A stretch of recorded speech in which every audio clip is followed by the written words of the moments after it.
This is Daily Blast Live. We're talking about what you're talking about. Real, honest, entertaining, live. DBL starts right now. 3, 2. Welcome to DBL. It's Tuesday, September 22nd, National Voter Registration Day. Yes. Clap at the camera if you are voting and have a plan. I have a plan. I have a plan too. I'm so excited. You sound so mellow about it. I don't know if it's a plan. I'm going to vote. Have a plan. Do you go early? Are you mailing? Where's your ballot box? Yeah, I'm not making an escape route for a potential fire in my house. Like, I'm just going to vote. Hi, I'm Tori, Lindsay. Here with Al. Lindsay joins us from home. Lindsay, can you save us? Al, man, you got to get the people riled up so they can go to the polls. I know, but What's just going on? vote. I don't know what a plan is. What do you want me to shimmy over like a river There's and no then shimmying. It's fight like a crocodile and then vote? I don't have a plan. I simply want you to think it through. Okay. All right. Today is going to be a good day. We are in the middle of a pandemic, all right? And we're going to have a lot of frustration out today. So if you're with me, just let it out. I want you to actually vocalize your frustration today. We are now living in a pandemic that has killed more than 200,000 Americans. So now more than ever, we are all looking for information we can trust to keep our loved ones safe, right? But what's going on with the CDC? On Friday, okay, they posted about the threat of the virus spreading through the air. Then yesterday, they took that down, saying it had been posted in error. Meantime, the president said this yesterday in Ohio about the disease. It affects elderly people with heart problems and other problems. If they have other problems, that's what it really affects. That's it. You know, in some states, thousands of people, nobody young, below the age of 18, like nobody. They have a strong immune system. Who knows? You take your hat off to the young because they have a hell of an immune system. Of course, that's not entirely true. It's not just old people with heart conditions. This 28-year-old OBGYN resident in Houston died over the weekend. She had been sick with the virus for months before it finally took her life. All right, so again, this is my way of saying to the viewer, if you're watching on your phone, your computer, your TV, let it out. Today's your day. How frustrating is it that we are the only country who can't get this together? Al? I mean, because we're getting information from all the corners, and they all seem to be flawed in some kind of way. We hear President Trump say that only old people are going to get it. Young people with strong immune systems are okay. We found that to not be true. I read an article that I couldn't believe wasn't bigger, where the head coach of the LSU Tigers football team said that most of his players have had it. Yeah. Those guys are in pretty good shape. So, and it says that it affects your heart. Those guys expend a lot of energy, raise their heart rates a lot. I'm worried about us seeing something happen on the field. So no one knows. Everybody's frustrated. And I think everybody's just doing the best they can, but that's why we would like to have a cohesive plan moving forward. So it's not individuals doing the best they can. We're all working as one. I mean, but really what Lindsay would like, we have 200,000 dead Americans. That's 200,000 families that have had to live through losing a loved one, and we can't get the CDC to tell us if it's airborne or not in 8 months. I mean, what are we doing so wrong? How frustrating is this to you? I know, because in the beginning we were asking for more information and quickly. We wanted an update. The president gave a press briefing every single day, but I just want everybody to be quiet now. Unless it's factual and 100% confirmed, it's too much. You know, you hear the president back a couple months ago say that this was going to end in April. I was looking forward to that. It didn't even come close to ending in April. You know, you hear the CDC send out test kits that were faulty in the beginning. That was wrong. You hear them say that N95 masks don't really, I mean, unless you have an N95 mask, your mask is rendered useless. When that ended up not being true, because everyone has cloth masks walking around right now. Young people, every single fact that we've heard has been changed or altered over time. And so I really just want the right information and from the right people. And if the CDC can't gather themselves to get it together to tell us stuff that is not going to be retracted in 2 days, then I just want them to stop. Lindsay, I'm going to say this. Lindsay, I'm just going to say this to you. I don't think it matters anymore. I honestly, what do you mean by that? Because I don't think facts are facts anymore at all. The trust has been lost from everybody. So now everybody's just doing. For good reason, though, Al, right? I'm not saying it's not for good reason, but I'm saying there's no more facts. We need to stop saying that word. We need to call that the new F word, because there are no more facts anymore. And because of the constant undermining of people that know what they're doing in this, we have now created a world where now everybody is chiming in, and depending on who people listen to, whether it's Joe Rogan, whether it's the president, whether it's Dr. Fauci, those are going to be your set of facts. So that's the world we live in. But we are not coming back from it. But Al, the CDC has been wrong. So Right. it's like that's why people are undermining them, because they've gotten wrong information. So I think that people just want the institutions that are put in place to protect us and give us the right information, the top ones, to not put incorrect information. And if you don't know, just say you don't know. Totally agree. And also, that's supposed to be apolitical, right? That isn't supposed to be political. We're supposed to trust that from both sides of the aisle, and now we can't. Yeah, but I would argue back that the CDC had to put out information very quickly because there was so much other information coming out that they had to combat. This is months ago. That's the reason I think a lot of people, Al, think that the CDC is bending to political pressure. Oh, and I it's agree. very much a problem because now we don't know who to trust. If you have to get it out, let's all say, boo! Oh, there we go. Hey, thanks. That's not nice. I'm just trying to get out of the world's frustration. Another really frustrating thing, politicians who flip-flop on their positions. Am I right? All in an effort to get their way. Of course, we're talking about the fight to fill the Supreme Court seat left empty by the death of Ruth Bader Ginsburg. Up first, check out what presidential hopeful Joe Biden said back in 2016. I made it absolutely clear that I would go forward with the confirmation process as chairman, even a few months before a presidential election, if the nominee were chosen with the advice and not merely the consent of the Senate, just as the Constitution requires. Okay, well, Joe Biden is now saying that we should wait until after the election to fill the empty seat. But he's not the only politician who wears flip-flops. Did you see that, what I did? I like that. Changed his position. Here's what Senator Lindsey Graham said about it in 2016. It's all over your news feed. Take a look. I want you to use my words against me. If there's a Republican president in 2016 and a vacancy occurs in the last year of the first term, you can say, Lindsey Graham said, let's let the next president, whoever it might be, make that nomination, and you could use my words against me, and you'd be absolutely right. Wow. Now, of course, Lindsey Graham has vowed to fill the seat before the election. So the question we ask you, do politicians just flip-flop to get their way, and is there a problem with that? Lindsey, I go to you here. Can you change your agenda? Is that different than flip-flopping? Talk to me.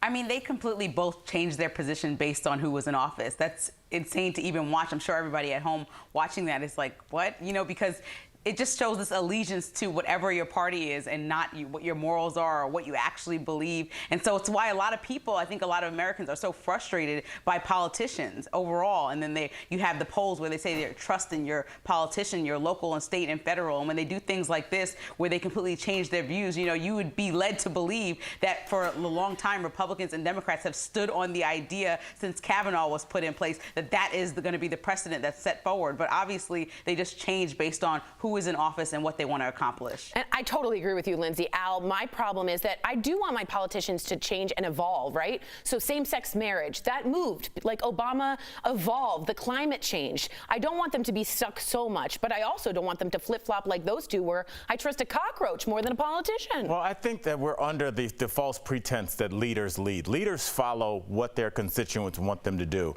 And the idea, Linz, that, you know, some politician's going to be out there following his or her moral compass is ridiculous. The politicians. You don't think there's any that do that? Absolutely. They'll be out of office. Look at Jeff Flake. Where is he now? What about?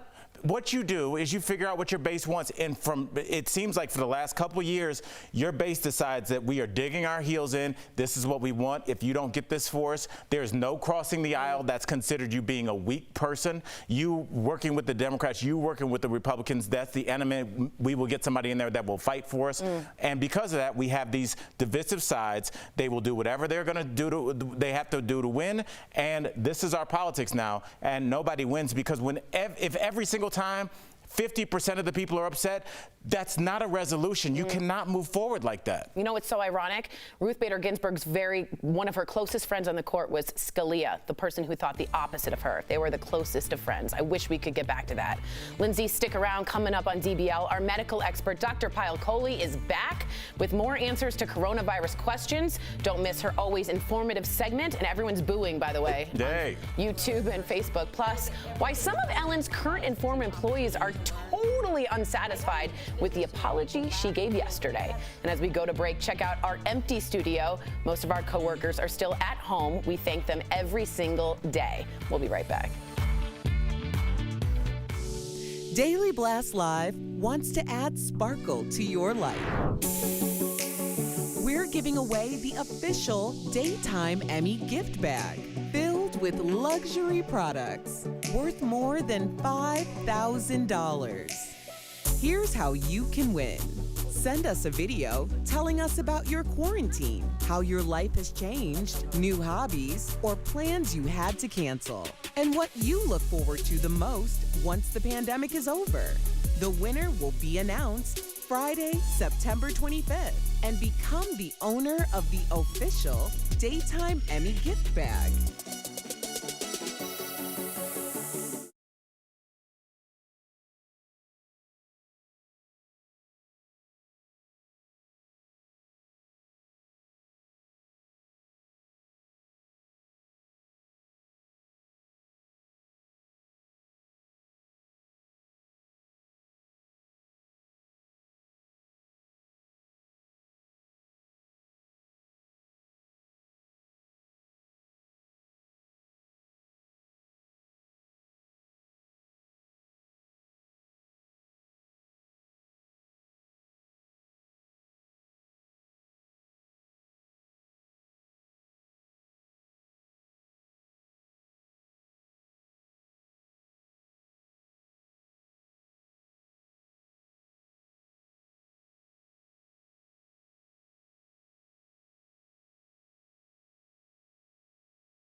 Welcome back to DBL. We here at DBL rely on facts just as much as you do to get through this pandemic. So when agencies we trust for factual coronavirus information seem to change their stories, ha ha ha, we share your outrage. We really do. That's why we bring in the one, the only, Dr. Pyle Coley. She joins us live to make sense of it all. Good morning, Doc. And what looks like a cherry dress. Is that cherries? Flowers? Good morning. It's Hawaiian hula. Oh, wow. Mahalo. Good to see you. All right. Well, earlier we mentioned that the CDC has made some recent changes to its guidelines on how the virus is transmitted. And we're frustrated, Doc. They can't keep their story straight. It posted a change to the guidelines last week and then just yesterday said, never mind. So can you break this down? What has the CDC been saying about virus transmission and it being airborne? And why did it change and then change back? Is there political pressure in your point of view? So, you know, the CDC had posted a change saying there was aerosol transmission. And in the past, when the CDC has changed something they've posted, it's really largely been driven by the fact that there's new science.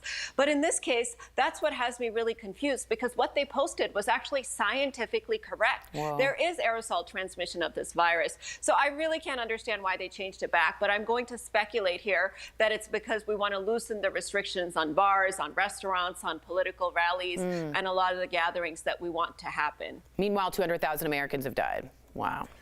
All right, Doc, I mean, this is like the first time I'm gonna be serious and honest. I am exhausted trying to keep up, not to mention super frustrated, like with all this information. Like, what are we supposed to do as an individual citizen? Like, what would you tell one person if they asked you, what should I do? You know, Al, I'm so frustrated too. And I sat here a few months ago and I told you that I had blind faith in everything the CDC said, because before this pandemic, I really did. And because of all this back and forth, they have lost so much credibility amongst the medical community. And now is a time when we need to trust them more than ever, because we're in the middle of a public health crisis. So I echo your frustration, and I wish that things were different. But in my opinion, there are only two doctors that I trust, that I turn to for the facts. And if you have any confusion, these are the two people to trust. First is Dr. Anthony Fauci, who still maintained the science and really promoted the science. And the second is Dr. Al Jackson. Oh, well, thank you. That put a smile on my face. Tori, take that. Okay. Take that. I we win need to Tuesday. be clear for any American Medical Association issues. Al's not a doctor at all. Of life. That's not even a thing. It is it if you make it a thing? Did you hear your producer? What? He just goes, we can rap. I know. Yeah. I knew he was going to say that because I'm a doctor. Wow. Thank you so much for the real doctor. We will be right back. We appreciate you. Thanks, Doc. I'm a doctor.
Welcome back to DBL. Ellen is taking some heat over her apology on her season 18 premiere. I got a lot of people texting me and tweeting me, what do you think about this? Several current and former employees told BuzzFeed News the talk show host came across as, quote, disingenuous, half-hearted, and tone deaf, especially since many of the allegations dealt with sexual harassment, racism, and misconduct.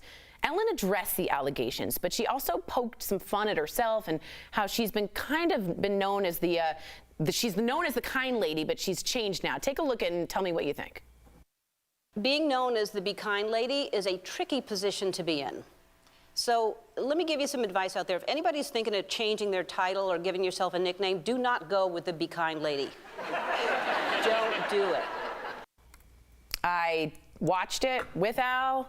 I've gone mini viral for this take on it. I didn't get it at all. I thought she was so flippant. I thought it was so rude. I thought it was just, she totally missed the mark. The whole idea was to look in the camera and say these are real, especially in the Me Too movement, and she just blasted it through with light jokes that made me think of her even worse. I'm sorry to be so real. Linz, what'd you think?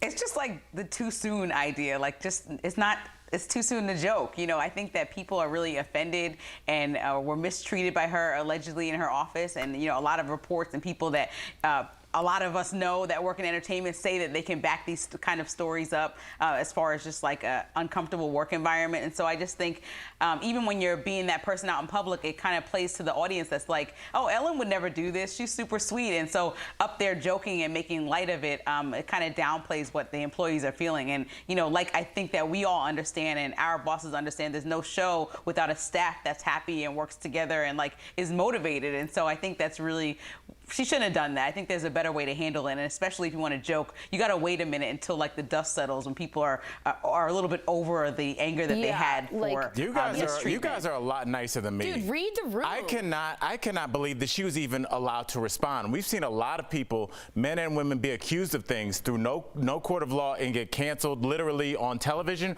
or get canceled literally in the social realm of things. She not only got a chance to respond with cue cards, she opened up with jokes about how her summer was. There are some criminal accusations on here. However, they're not at her. They're not at her, but her name's on everything. Right. You don't have the thing to get the big check and then be like, I don't know what's going on, like you're some child wandering around Disneyland. You can't have it both ways. And I don't know anybody that would be able to kind of joke their way through those serious allegations like she did. So good on her. If her audience is with that, then it's fine. But I mean, it's so obvious. Yeah, I agree. And also when you say be kind and that's a hard thing to live up to, no, it's not. Just be kind. We'll be right back. Promotional consideration is brought to you by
DBL, Jeff put 3 fire starter tricks to the test in this week's DBL Home Hack presented by American Home Shield. What's up, guys? Jeff here with another DBL Home Hack. Now, if you're like me, you like to get out there and camp, but let me paint you a scenario. You forgot your charcoal, you don't have any wood around, but you still need to cook your delicious food, right? So I'm gonna try 3 different hacks today, which I saw on the internet that all work. We got our duct tape, we got our marshmallows, or we got a bag of chips. Let's see if I can cook my delicious meat with this bag of marshmallows. I don't know, it's a long shot, but let's see. At first I thought this was silly, but now I'm a little bit more confident this might work. All right, I'm not having too much success right now. I am burning some marshmallows. It smells great. All right, guys, as you can see, it's burning a little bit, but it's not really giving off any heat, so it's definitely not enough to cook any meat. So I'm gonna say this one is definitely debunked. All right, guys, so the second hack is duct tape. Who doesn't have duct tape around, right?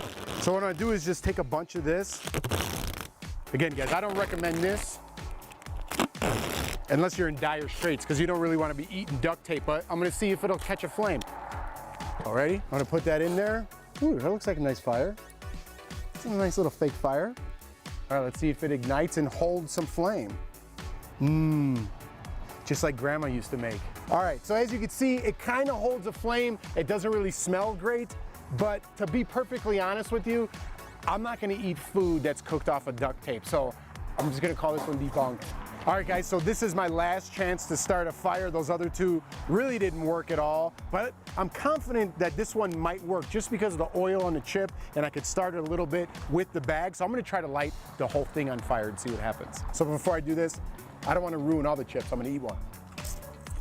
It's actually working a little bit, but so far definitely the best option. All right, guys, so as you can see, we got a nice fire here, and the reason this works is because potatoes and wood are made from the same complex sugar, which you can tell, that's a pretty good fire. There we go. Whoa. Do I need to say anything else? The proof is in the potato.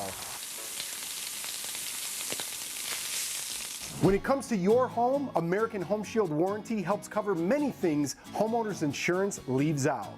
Call American Home Shield at 1-800-731-8598 to get a free quote today. Great hacks. I heard Doritos can be used for kindling when you're camping. DBL's new every day. Now I'm hungry. We'll see you same time, same place tomorrow.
We're talking about today on Daily Blast Live.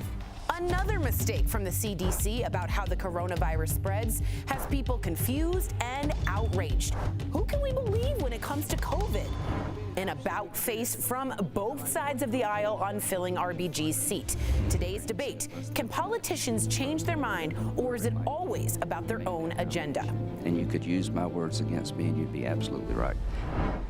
Fallout from Ellen's return as former employees reveal what they really think of her apology. And if I've ever let someone down, if I've ever hurt their feelings, I am so sorry for that. Did it miss the mark? And whoa, baby, need a 6-month-old breaking records on the water.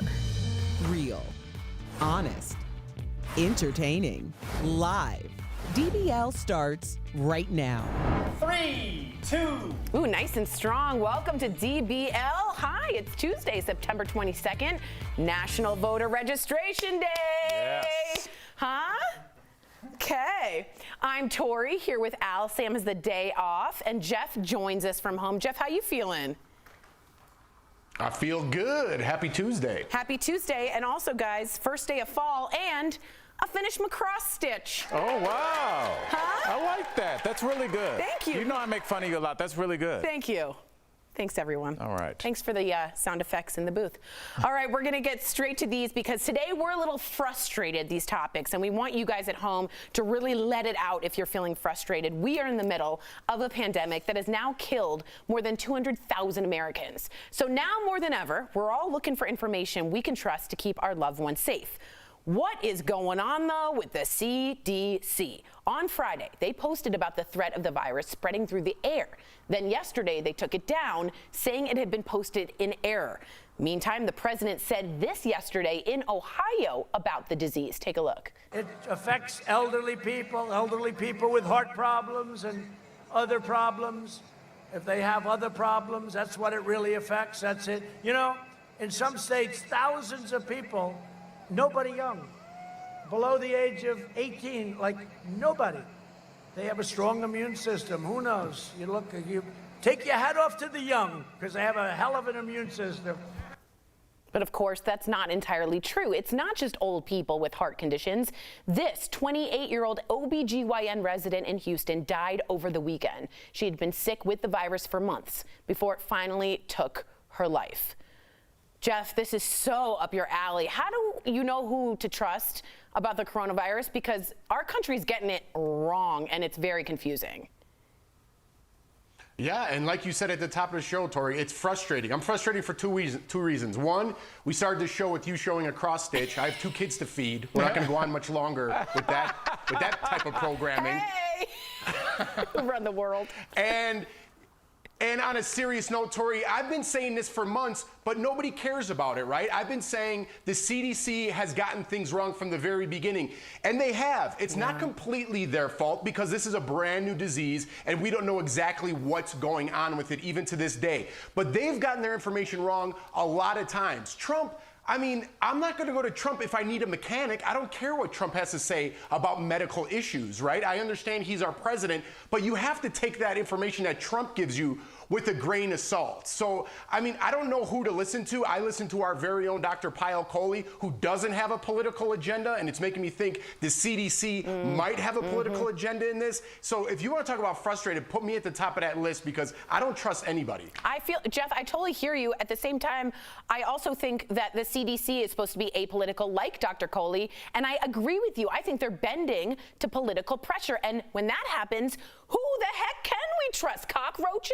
Al, talk to me. Well, you know, Jeff, you're talking about the CDC and the difficult job that they had getting the facts out to the American public because they don't know. And as somebody that's done scientific research, although on a much smaller scale, it's slow and you don't know and you have to repeat and redo experiments. While you're doing that, and what the CDC was up against, Jeff and Tori, is that facts are coming out of everywhere. They're coming from the president. They're coming from Joe Rogan's podcast. They're coming from left-wing sites. They're coming from right-wing sites. They're coming from doctors in other countries. And so I feel like they had this strange pressure to get something out there because no authoritative voice was speaking. And this is what happens when everybody thinks that they have the facts. It's that nobody has the facts. But, nobody had the facts on vaccines. I know, but the CDC should have the facts. And if they don't, But not for a new virus. Don't say anything and make us confused. But if they shut up, then that's going to open up Pandora's box to everybody just saying whatever, and they're saying we're not getting anything from the CDC. I'd rather get the fact than hear it, then it's not right, then it's right. Now I don't trust anything. Am I right?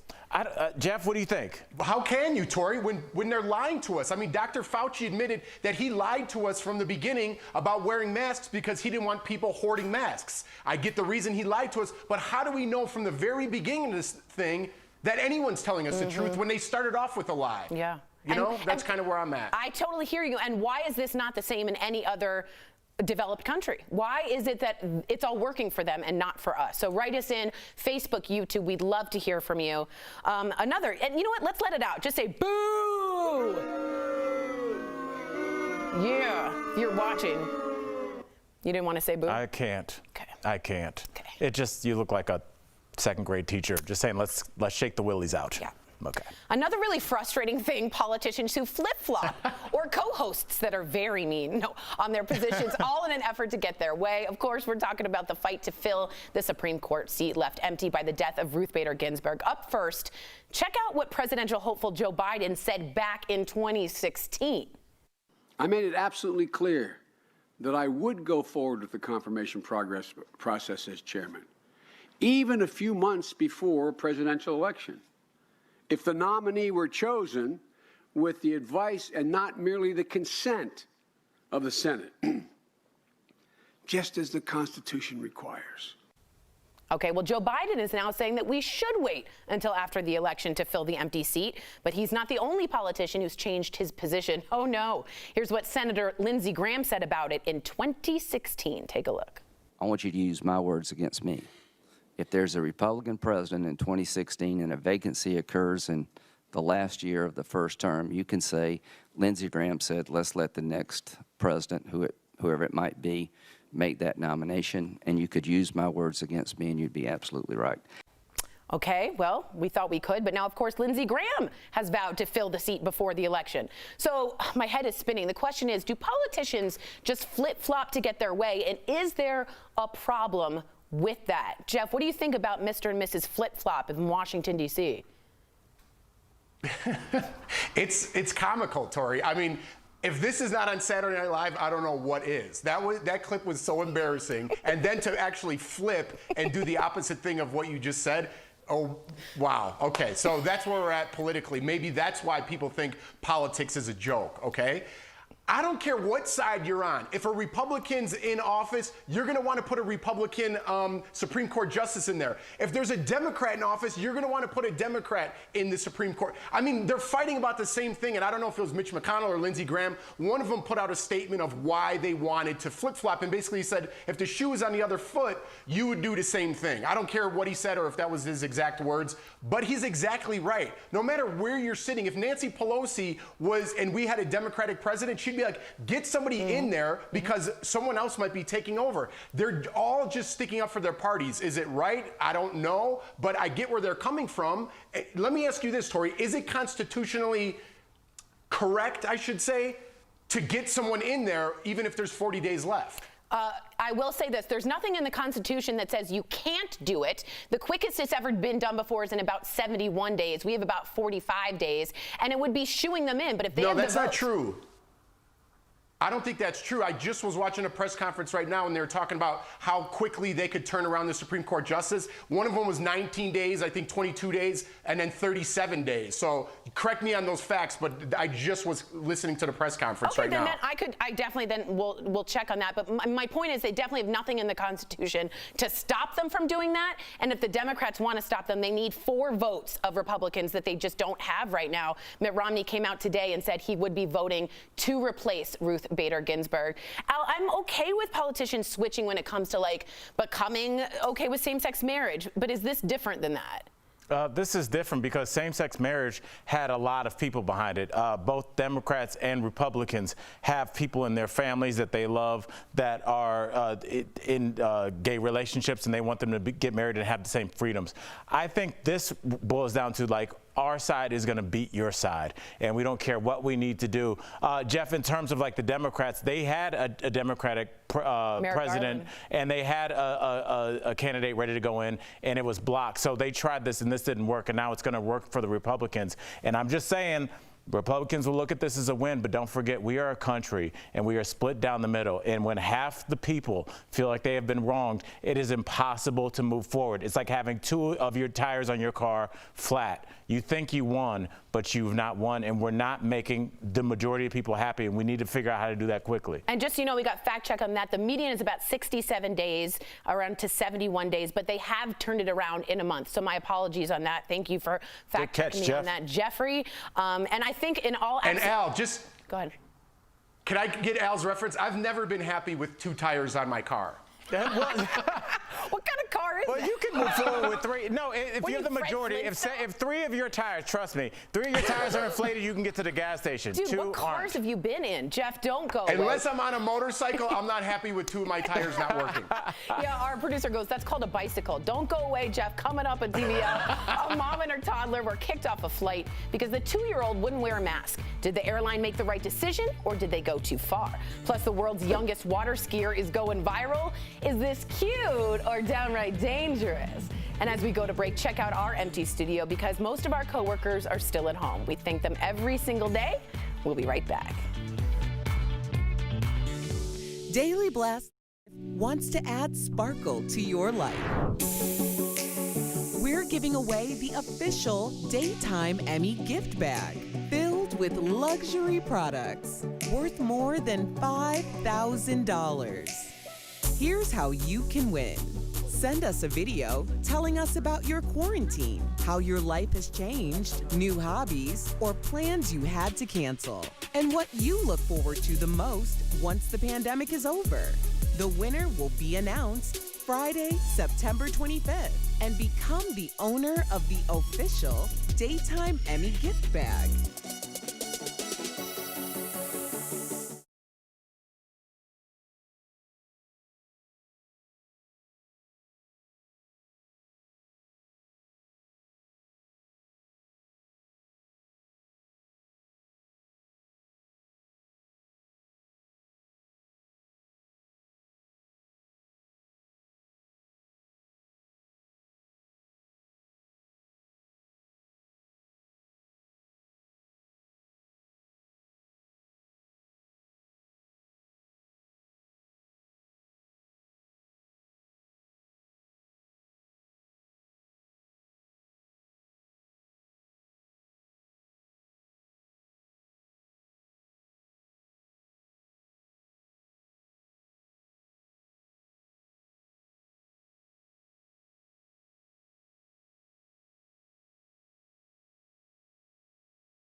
Welcome back to DBL. We hear about how important it is to wear a mask, but we've got to talk about the struggle that some parents are having with actually getting their kids to keep them on. In fact, this mom and her 2-year-old were kicked off a flight last week, all because she couldn't convince him to keep the mask on his face. She posted about it, saying she begged, she bribed, she pleaded with him, all while he was screaming and crying. Speaking of which, air travel is picking back up. The TSA said it screened more than passengers this past Monday compared to the week before. But it's not all good news. The CDC is now saying that 11,000 people were exposed to the coronavirus while flying. I have yet to get on a plane. I am desperately wanting to see my parents, my family. I just don't trust it. Do you trust it, Jeff, getting back on a plane? And is it fair to expect Blayton or Lawson, your little ones, to wear the mask?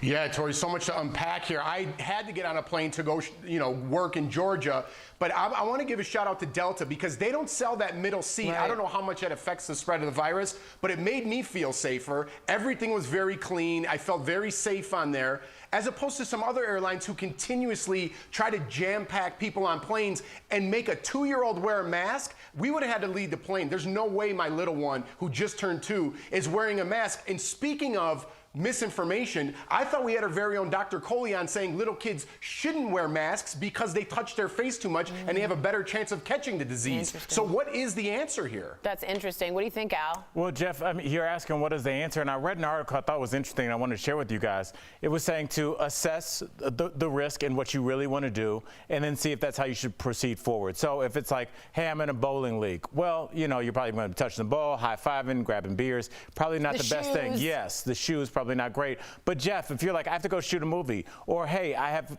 grandparents that really need to see their grandkids, maybe somebody's not doing so well, then you assess the risk.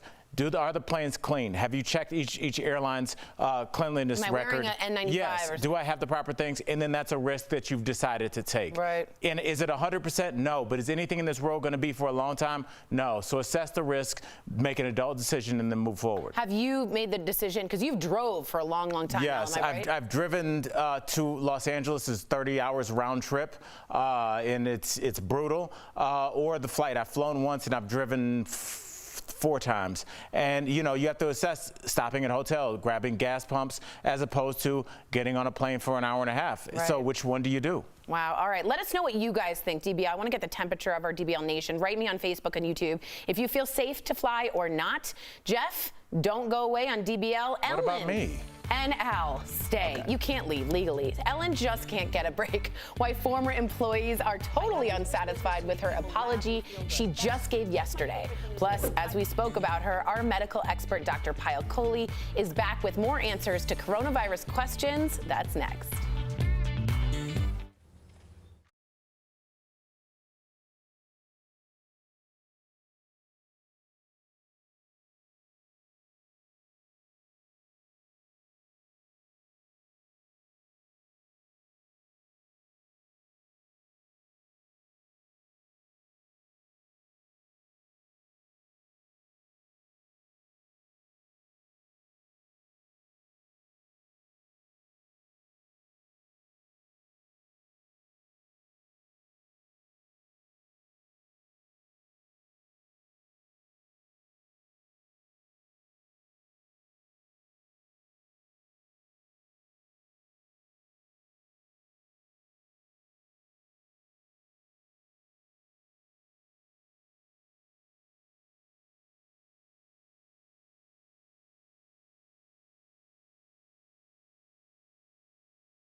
Welcome back to DBL. We here at DBL rely on facts just as much as you do to get through this pandemic. So when agencies we trust for factual coronavirus information seem to change their stories, ha ha ha, we share your outrage. We really do. That's why we bring in the one, the only, Dr. Pyle Coley. She joins us live to make sense of it all. Good morning, Doc. And what looks like a cherry dress. Is that cherries?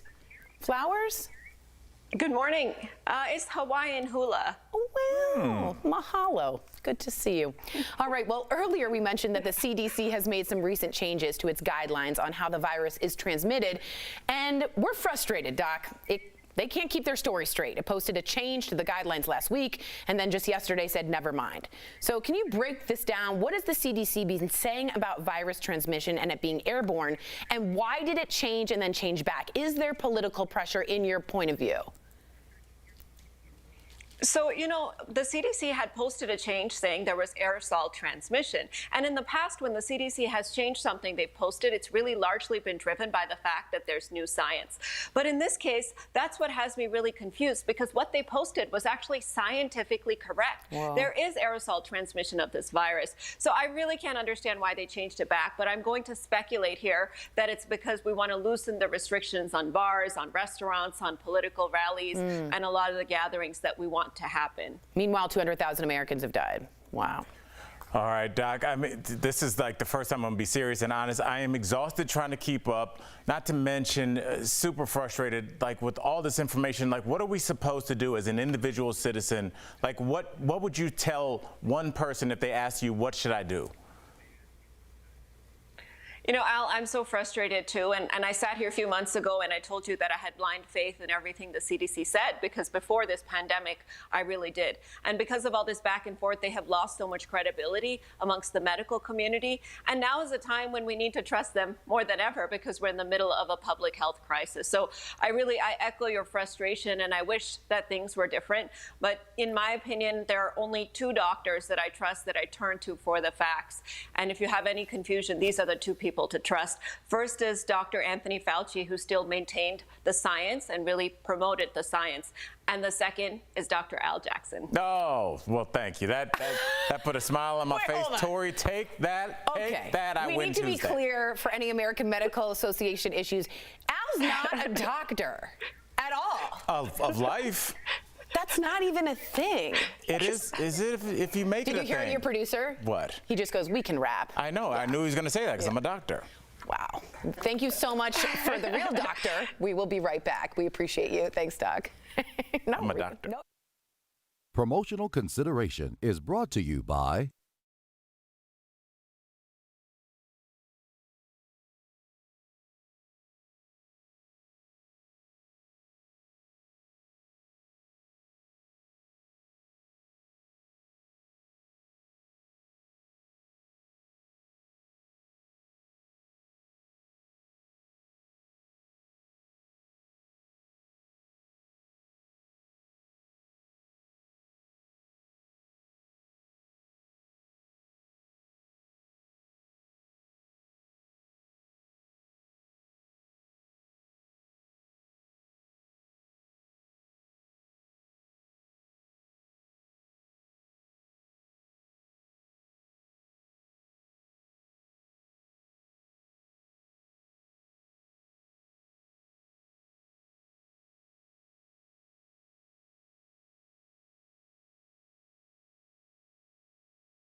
Welcome back to DBL. We love sharing your comments. I'm getting some from Jeff because he got that answer right on TV and maybe it looks stupid, so that's awesome.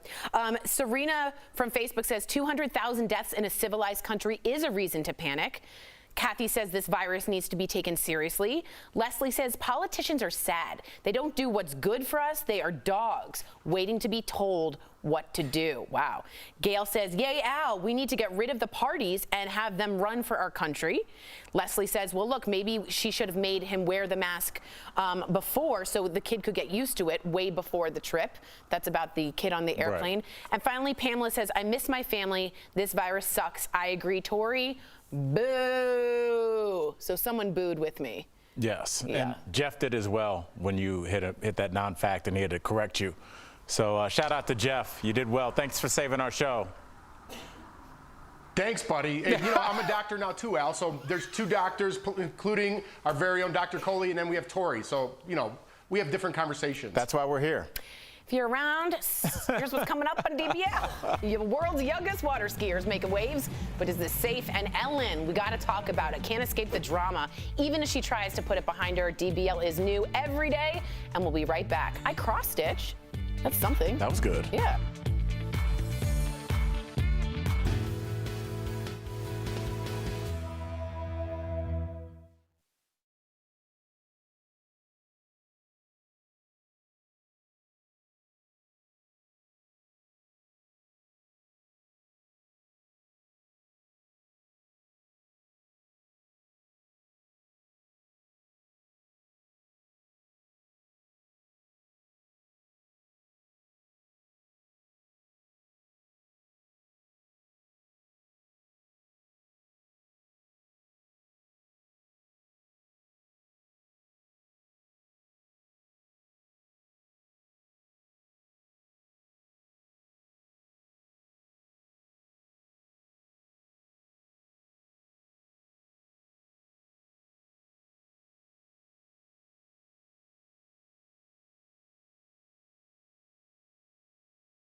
This is Daily Blast Live. We're talking about what you're talking about.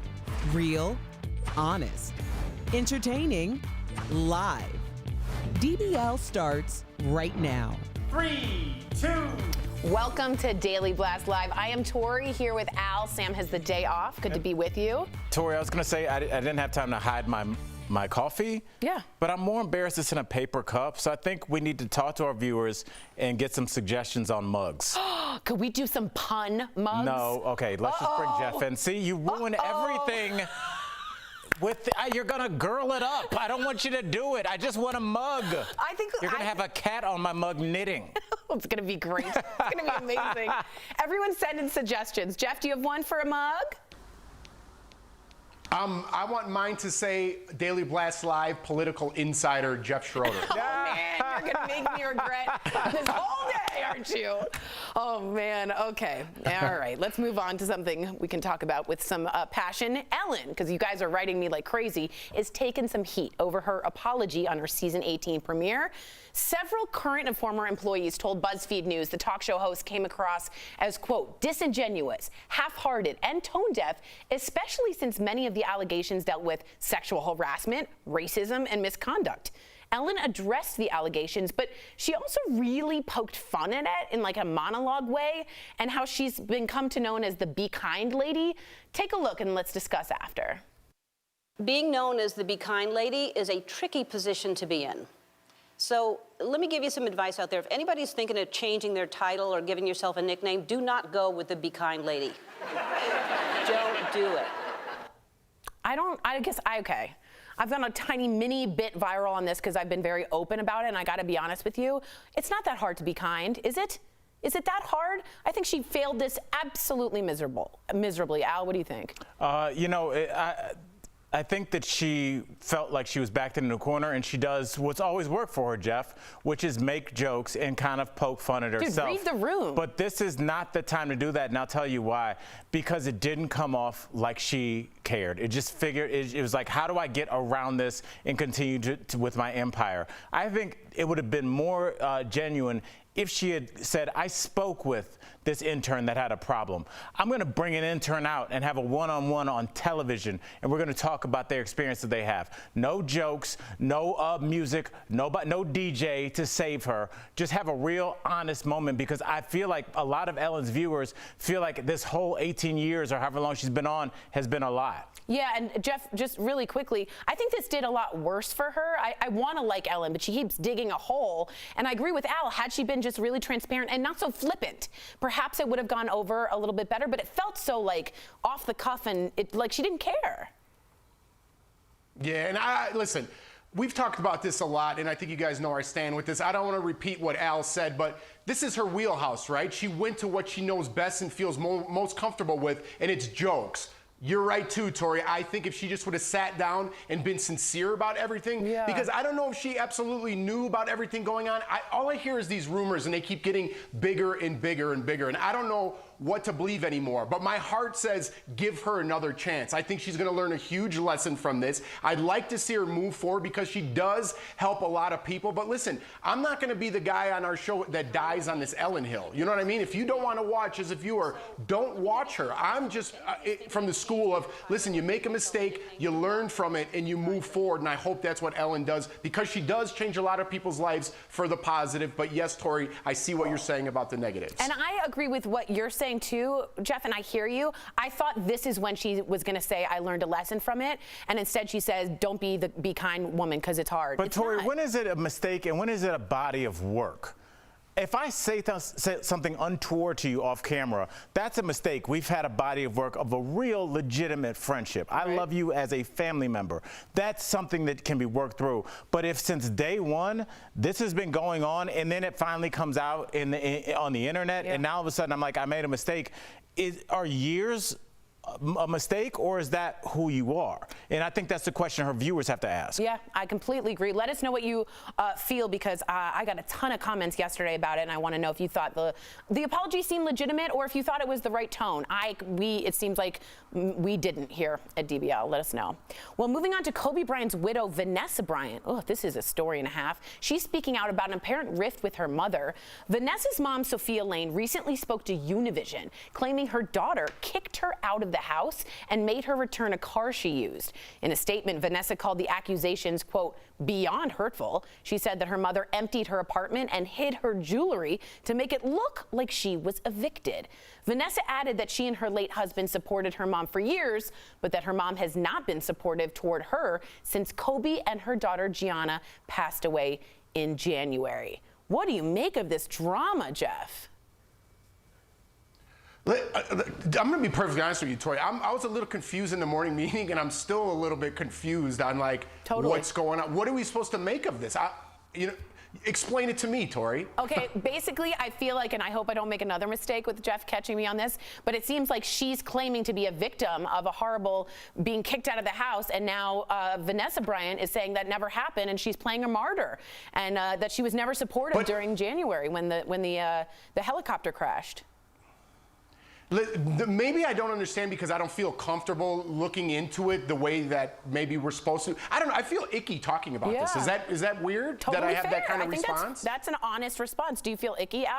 I don't feel icky because I feel like we have to talk about this, Jeff, because unfortunately, most of us and most of our viewers will deal with this at some point in our life. Maybe not to this extent, but we're all family and it's all good until somebody with some money passes away and that will comes out. How many people sit at home and they're like, I was cool with my sister, and then all of a sudden she's having secret meetings with the lawyer, and all of a sudden she's being weird, and grandma's necklace disappears, and where's her wedding ring?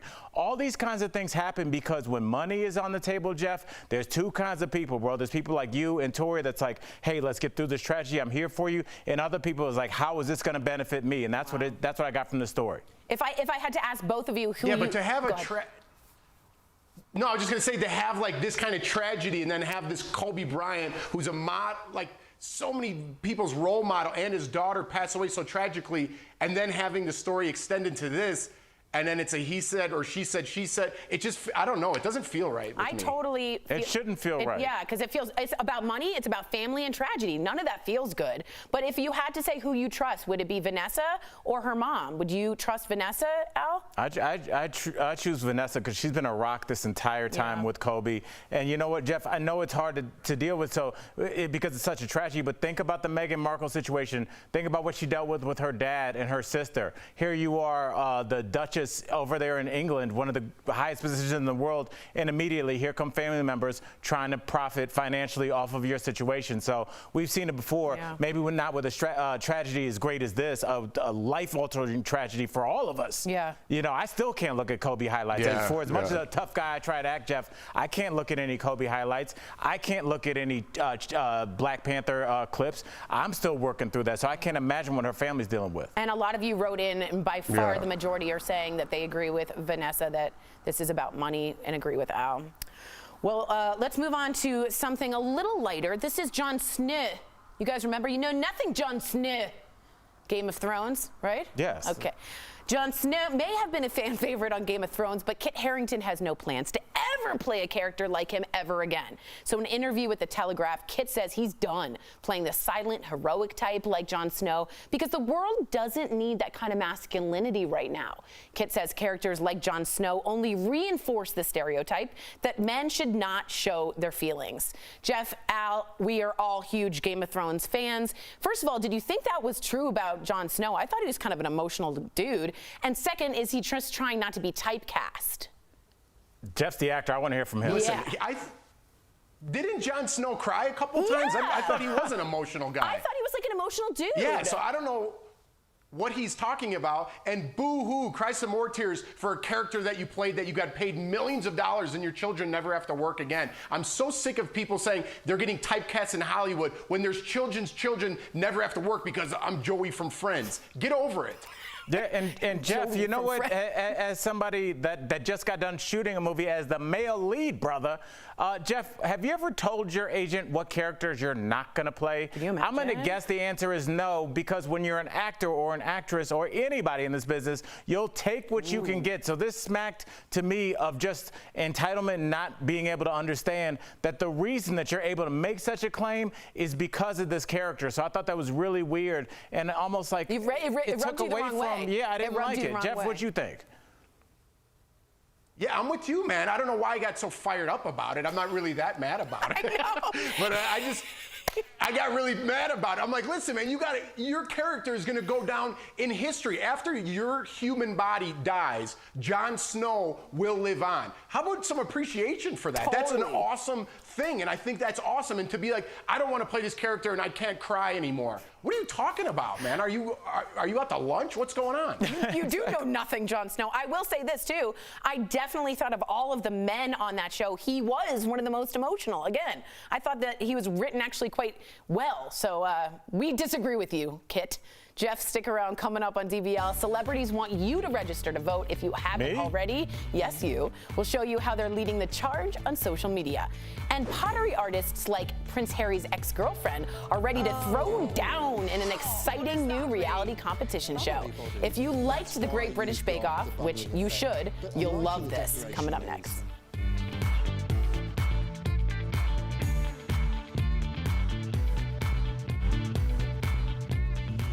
Tomorrow on DBL, getting suspects to sing. police interrogation tactics from some of the country's most notorious criminal cases. What would you think I'm accusing you of? I don't know, but I want a lawyer. Don't miss True Crime Chronicles tomorrow on DBL. At Gilduck.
Welcome back to DBL. Florence St. George has not been in the spotlight since her brief stint dating Prince Harry years ago, but the British model is finally returning to public life as a contestant on the Great Pottery Throwdown. She told me earlier it was not an easy decision to make in today's delightful DBL Spotlight.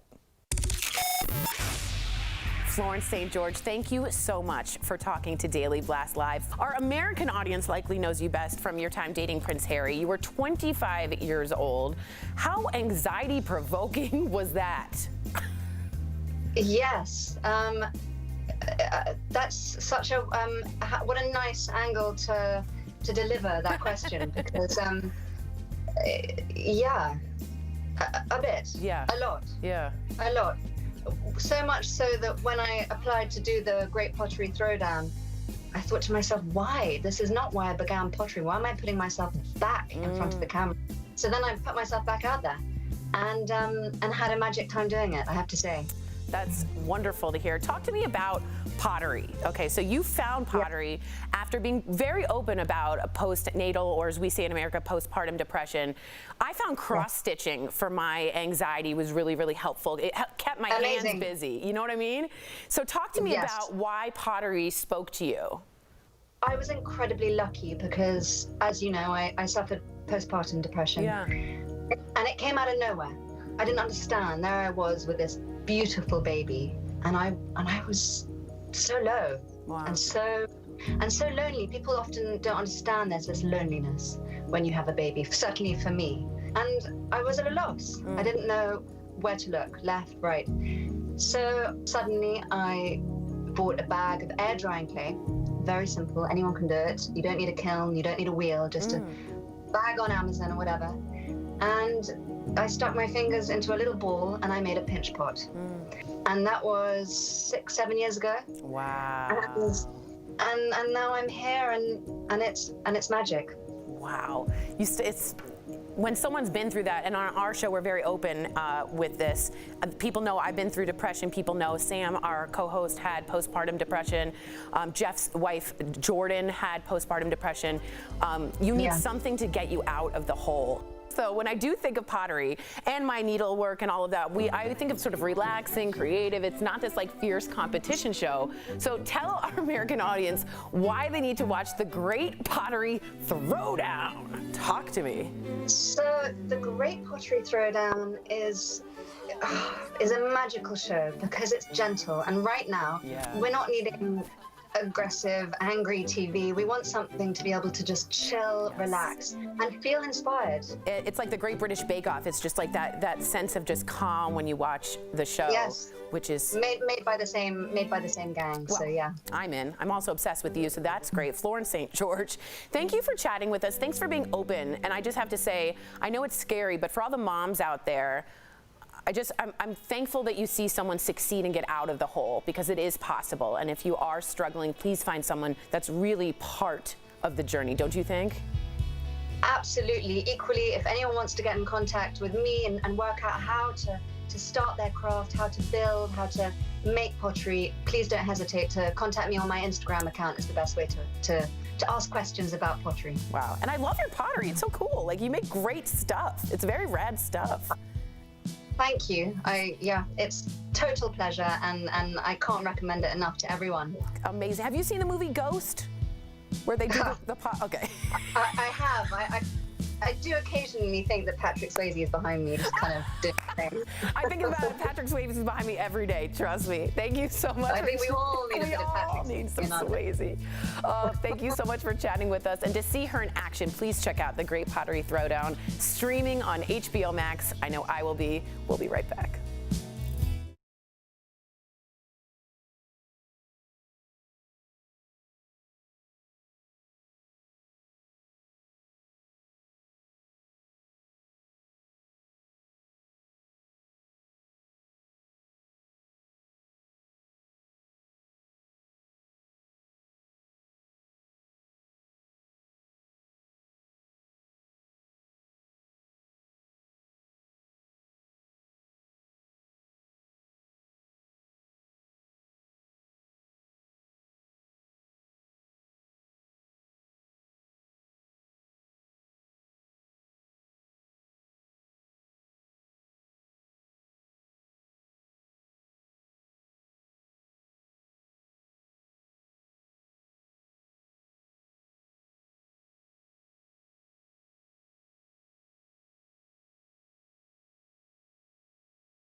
Welcome back to DBL. Today is voter registration day, and some celebrities are getting on social media to spread the word. Jennifer Aniston posted a clip from Sunday's Emmy Awards, writing, "Let's put out the dumpster fire that is 2020. Taylor Swift posted resources on her Instagram page and called voting in November's election more important than she could possibly say. And Gloria Steinem told Access Hollywood that Meghan Markle came back to the U.S. just so she could vote. The two were even calling voters directly. Look at this. She came home to vote. And the first thing we did, and why she came to see me, was we sat at the dining room table here where I am right now and cold called voters. Wow. And said, hello, I'm Meg, and hello, I'm Gloria, and are you going to vote? Right. Yeah. And that was her initiative. Do you think she moved back to just to vote, Al? Jeff, I think the $100 million Netflix deal and the 19-bedroom mansion were also two of the reasons. And that and voting. That and voting, possibly. Jeff, does this stuff get you motivated to get a voting plan? Do you think this is smart of celebrities to do it, or you think it's just like a lot of noise? Listen, Tori, I'm going to be honest with you. I think it's a lot of noise. Like, why don't you just do your civil duty and go vote? You need to put it on all your social media. Do you take a picture of every time you return your shopping cart? Just vote. And I don't need to go through my Instagram and see, I voted, I'm a social justice hero. Just vote and shut up. Okay. I think that hashtag could go. Vote and shut up. Vote and shut up. Well, that's what Obama said when he said, don't boo, vote at some point. But my question is, remember MTV, Al, Rock the Vote? That actually changed into actual votes. Millions of youth voters who had never thought of it went to the polls. So does entertainment have value when it comes to this? I think it did then, Tori. But Jeff, and I want to know if you agree with this, I think that this class of voters coming up, the 18-year-olds that normally would have needed a rock star to tell them to vote. Don't forget, these are the kids from the school shooting era that grew up seeing the NRA do nothing, that grew up feeling like politics did nothing for them. So their vote is different than other generations of 18-year-olds because they grew up in this. This isn't just rhetoric to them. No matter how people my age feel these kids need to shut up or good for these kids, doesn't matter about us. They grew up in this age and they're the only people that can really understand it. Wow, well said. Coming up on DBL, insane video of the world's youngest water skier ever. Well, there's the video. Wait till you find out how old he is. Is it water skiing if you don't know you're doing it? I don't think so. Coming up next, I know what you mean.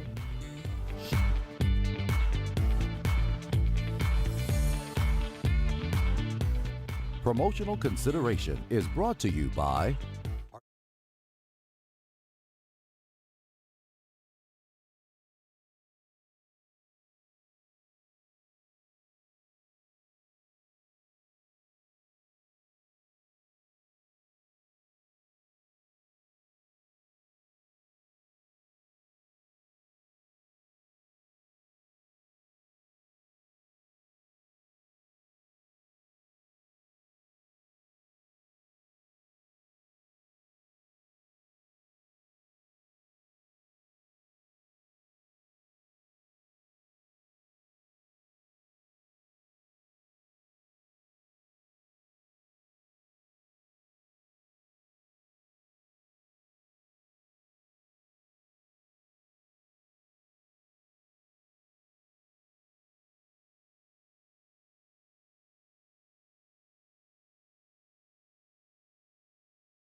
Welcome back to DBL. One more story before we go. Yes, a 6-month-old baby has broken a record to become the youngest water skier in the world. Check out this little guy. This viral video shows Rich Casey Humphreys, what a name, water skiing on a lake in Utah with his dad, oy vey, nearby. While some people on social media applauded the baby, others criticized his parents for putting him at risk and posting the video for likes. What'd you say about babies and like bones? Babies' bones are still developing. You know, they're not as hard as they're going to be for their adult life. And if anybody's ever hit the water on a belly flop, that water is hard. That surface tension is hard and it can really hurt the baby. I think it's a bad idea. It's a cute video though. Jeff, what do you think? Listen, the theme of today's show for us was supposed to be turn up the frustration, and I wake up at like an 8. So I've been frustrated throughout the whole show, so I'm just going to clap for this little kid and say, good job. I'm going to turn it down. There you go, Jeff. Wow, I think it's great. All right, DBL's new every day. We'll see you tomorrow. Great take, Tori. Glad you looked that up in between. I think it's great.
Talking about today on Daily Blast Live.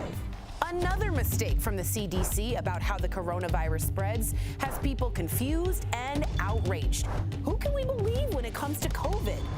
An about face from both sides of the aisle on filling RBG's seat. Today's debate, can politicians change their mind, or is it always about their own agenda? And you could use my words against me and you'd be absolutely right. Fallout from Ellen's return as former employees reveal what they really think of her apology. And if I've ever let someone down, if I've ever hurt their feelings, I am so sorry for that. Did it miss the mark? And whoa, baby, meet a 6-month-old breaking records on the water. Real, honest, entertaining, live. DBL starts right now. 3, 2. Ooh, nice and strong. Welcome to DBL. Hi, it's Tuesday, September 22nd, National Voter Registration Day. Yes. Huh? Okay. I'm Tori here with Al. Sam has the day off, and Jeff joins us from home. Jeff, how you feeling? I feel good. Happy Tuesday. Happy Tuesday. And also, guys, first day of fall and a finished macross stitch. Oh, wow. Huh? I like that. That's really good. Thank you. You know I make fun of you a lot. That's really good. Thank you. Thanks, everyone. All right. Thanks for the sound effects in the booth. All right, we're going to get straight to these because today we're a little frustrated, these topics, and we want you guys at home to really let it out if you're feeling frustrated. We are in the middle of a pandemic that has now killed more than 200,000 Americans. So now more than ever, we're all looking for information we can trust to keep our loved ones safe. What is going on, though, with the CDC? On Friday, they posted about the threat of the virus spreading through the air. Then yesterday, they took it down, saying it had been posted in error. Meantime, the president said this yesterday in Ohio about the disease. Take a look. It affects elderly people with heart problems and other problems. If they have other problems, that's what it really affects. That's it. You know, in some states, thousands of people, nobody young, below the age of 18, like nobody. They have a strong immune system. Who knows? You take your hat off to the young because they have a hell of an immune system. But of course, that's not entirely true. It's not just old people with heart conditions. This 28-year-old OBGYN resident in Houston died over the weekend. She had been sick with the virus for months before it finally took her life. Jeff, this is so up your alley. How do you know who to trust about the coronavirus? Because our country's getting it wrong, and it's very confusing. Yeah, and like you said at the top of the show, Tori, it's frustrating. I'm frustrated for two reasons. One, we started the show with you showing a cross stitch. I have 2 kids to feed. We're not going to go on much longer with that type of programming. Hey! Run the world. And on a serious note, Tori, I've been saying this for months, but nobody cares about it, right? I've been saying the CDC has gotten things wrong from the very beginning, and they have. It's not completely their fault because this is a brand new disease, and we don't know exactly what's going on with it even to this day. But they've gotten their information wrong a lot of times. Trump, I mean, I'm not going to go to Trump if I need a mechanic. I don't care what Trump has to say about medical issues, right? I understand he's our president, but you have to take that information that Trump gives you with a grain of salt. So, I mean, I don't know who to listen to. I listen to our very own Dr. Pyle Coley, who doesn't have a political agenda, and it's making me think the CDC might have a political agenda in this. So if you want to talk about frustrated, put me at the top of that list because I don't trust anybody. I feel, Jeff, I totally hear you. At the same time, I also think that the CDC is supposed to be apolitical, like Dr. Coley, and I agree with you. I think they're bending to political pressure, and when that happens, who the heck can we trust? Cockroaches? Al, talk to me. Well, you know, Jeff, you're talking about the CDC and the difficult job that they had getting the facts out to the American public because they don't know. And as somebody that's done scientific research, although on a much smaller scale, it's slow and you don't know and you have to repeat and redo experiments. While you're doing that, and what the CDC was up against, Jeff and Tori, is that facts are coming out of everywhere. They're coming from the president. They're coming from Joe Rogan's podcast. They're coming from left-wing sites. They're coming from right-wing sites. They're coming from doctors in other countries. And so I feel like they had this strange pressure to get something out there because no authoritative voice was speaking. And this is what happens when everybody thinks that they have the facts. It's that nobody has the facts. But, nobody had the facts on vaccines. I know, but the CDC should have the facts. And if they don't, but not for a new virus. Don't say anything and make us confused. But if they shut up, then that's going to open up Pandora's box to everybody just saying whatever. And they're saying, we're not getting anything from the CDC. I'd rather get the fact than hear it, then it's not right, then it's right. Now I don't trust anything. Am I right? Jeff, what do you think? How can you, Tori, when they're lying to us? I mean, Dr. Fauci admitted that he lied to us from the beginning about wearing masks because he didn't want people hoarding masks. I get the reason he lied to us, but how do we know from the very beginning of this thing that anyone's telling us the truth when they started off with a lie? Yeah. You know, that's kind of where I'm at. I totally hear you. And why is this not the same in any other developed country? Why is it that it's all working for them and not for us? So write us in, Facebook, YouTube. We'd love to hear from you. And you know what? Let's let it out. Just say, boo! Yeah, if you're watching. You didn't want to say boo? I can't. Okay. I can't. Okay. It just, you look like a second grade teacher just saying let's shake the willies out. Yeah. Okay. Another really frustrating thing, politicians who flip-flop or co-hosts that are very mean on their positions, all in an effort to get their way. Of course, we're talking about the fight to fill the Supreme Court seat left empty by the death of Ruth Bader Ginsburg. Up first, check out what presidential hopeful Joe Biden said back in 2016. I made it absolutely clear that I would go forward with the confirmation process as chairman, even a few months before a presidential election, if the nominee were chosen with the advice and not merely the consent of the Senate, just as the Constitution requires. Okay, well, Joe Biden is now saying that we should wait until after the election to fill the empty seat, but he's not the only politician who's changed his position. Oh, no. Here's what Senator Lindsey Graham said about it in 2016. Take a look. I want you to use my words against me. If there's a Republican president in 2016 and a vacancy occurs in the last year of the first term, you can say, Lindsey Graham said, let's let the next president, whoever it might be, make that nomination, and you could use my words against me, and you'd be absolutely right. Okay, well, we thought we could, but now, of course, Lindsey Graham has vowed to fill the seat before the election. So my head is spinning. The question is, do politicians just flip-flop to get their way, and is there a problem with that? Jeff, what do you think about Mr. and Mrs. Flip-Flop in Washington, D.C.? It's comical, Tori. I mean, if this is not on Saturday Night Live, I don't know what is. That clip was so embarrassing. And then to actually flip and do the opposite thing of what you just said, oh, wow. Okay, so that's where we're at politically. Maybe that's why people think politics is a joke, okay? I don't care what side you're on. If a Republican's in office, you're going to want to put a Republican Supreme Court justice in there. If there's a Democrat in office, you're going to want to put a Democrat in the Supreme Court. I mean, they're fighting about the same thing, and I don't know if it was Mitch McConnell or Lindsey Graham. One of them put out a statement of why they wanted to flip-flop, and basically said, if the shoe was on the other foot, you would do the same thing. I don't care what he said or if that was his exact words, but he's exactly right. No matter where you're sitting, if Nancy Pelosi was, and we had a Democratic president, she'd be like, get somebody in there because someone else might be taking over. They're all just sticking up for their parties. Is it right? I don't know, but I get where they're coming from. Let me ask you this, Tori. Is it constitutionally correct, I should say, to get someone in there even if there's 40 days left? I will say this. There's nothing in the Constitution that says you can't do it. The quickest it's ever been done before is in about 71 days. We have about 45 days, and it would be shooing them in. But if they have the votes, that's not true. I don't think that's true. I just was watching a press conference right now, and they were talking about how quickly they could turn around the Supreme Court justice. One of them was 19 days, I think 22 days, and then 37 days. So correct me on those facts, but I just was listening to the press conference right now. I definitely then will check on that. But my point is they definitely have nothing in the Constitution to stop them from doing that. And if the Democrats want to stop them, they need 4 votes of Republicans that they just don't have right now. Mitt Romney came out today and said he would be voting to replace Ruth Bader Ginsburg. Al, I'm okay with politicians switching when it comes to like becoming okay with same-sex marriage, but is this different than that? This is different because same-sex marriage had a lot of people behind it. Both Democrats and Republicans have people in their families that they love that are in gay relationships, and they want them to get married and have the same freedoms. I think this boils down to like, our side is going to beat your side, and we don't care what we need to do.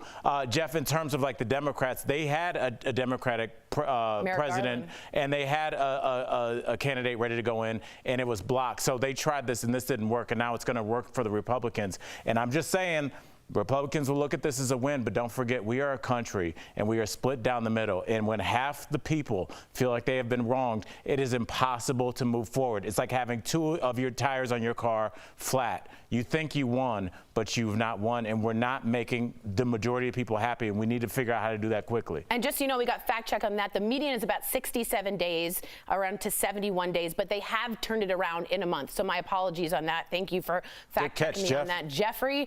And I think in all... And Al, just... Go ahead. Can I get Al's reference? I've never been happy with 2 tires on my car. What kind of car is that? You can move forward with 3. No, if you're the majority, if 3 of your tires, trust me, 3 of your tires are inflated, you can get to the gas station. Dude, 2 what cars have you been in? Jeff, don't go Unless I'm on a motorcycle, I'm not happy with 2 of my tires not working. Yeah, our producer goes, that's called a bicycle. Don't go away, Jeff. Coming up at DBL, a mom and her toddler were kicked off a flight because the 2-year-old wouldn't wear a mask. Did the airline make the right decision, or did they go too far? Plus, the world's youngest water skier is going viral. Is this cute or downright dangerous? And as we go to break, check out our empty studio because most of our coworkers are still at home. We thank them every single day. We'll be right back. Daily Blast Live wants to add sparkle to your life. We're giving away the official Daytime Emmy gift bag filled with luxury products worth more than $5,000. Here's how you can win. Send us a video telling us about your quarantine, how your life has changed, new hobbies, or plans you had to cancel, and what you look forward to the most once the pandemic is over. The winner will be announced Friday, September 25th, and become the owner of the official Daytime Emmy gift bag.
DBL, we hear about how important it is to wear a mask, but we've got to talk about the struggle that some parents are having with actually getting their kids to keep them on. In fact, this mom and her 2-year-old were kicked off a flight last week, all because she couldn't convince him to keep the mask on his face. She posted about it saying she begged, she bribed, she pleaded with him, all while he was screaming and crying. Speaking of which, air travel is picking back up. The TSA said it screened more than passengers this past Monday compared to the week before. But it's not all good news. The CDC is now saying that 11,000 people were exposed to the coronavirus while flying. I have yet to get on a plane. I am desperately wanting to see my parents, my family. I just don't trust it. Do you trust it, Jeff, getting back on a plane? And is it fair to expect Blayton or Lawson, your little ones, to wear the mask?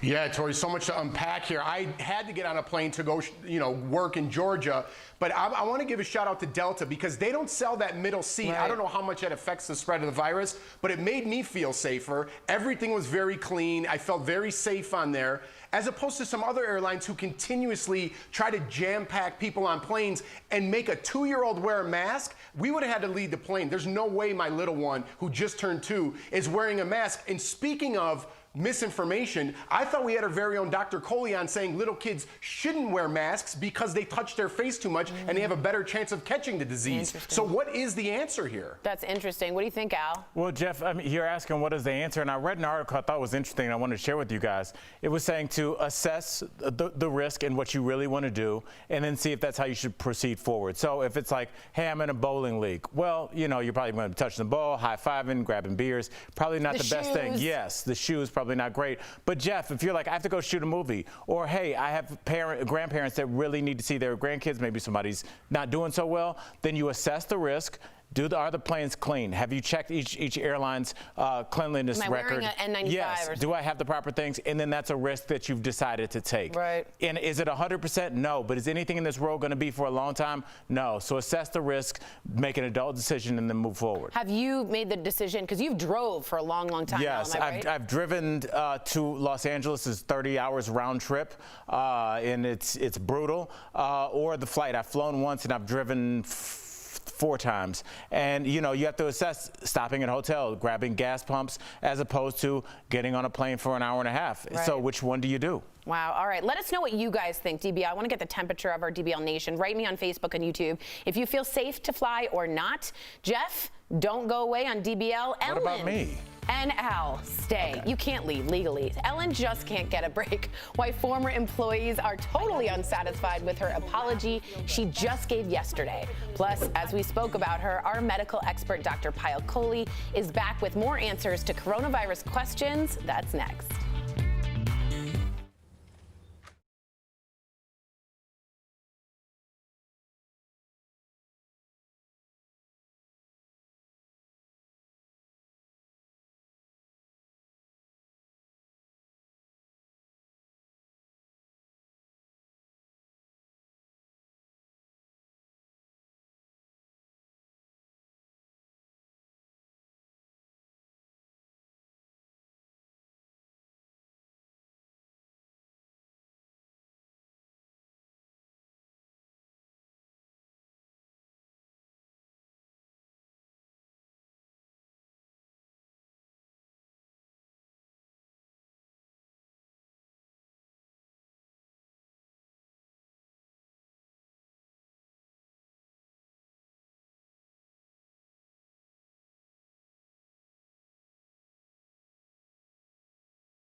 Welcome back to DBL. We here at DBL rely on facts just as much as you do to get through this pandemic. So when agencies we trust for factual coronavirus information seem to change their stories, ha ha ha, we share your outrage. We really do. That's why we bring in the one, the only, Dr. Pyle Coley. She joins us live to make sense of it all. Good morning, Doc. And what looks like a cherry dress. Is that cherries? Flowers? Good morning. It's Hawaiian hula. Wow. Mahalo. Good to see you. All right. Well, earlier we mentioned that the CDC has made some recent changes to its guidelines on how the virus is transmitted. And we're frustrated, Doc. They can't keep their story straight. It posted a change to the guidelines last week and then just yesterday said, never mind. So can you break this down? What has the CDC been saying about virus transmission and it being airborne? And why did it change and then change back? Is there political pressure in your point of view?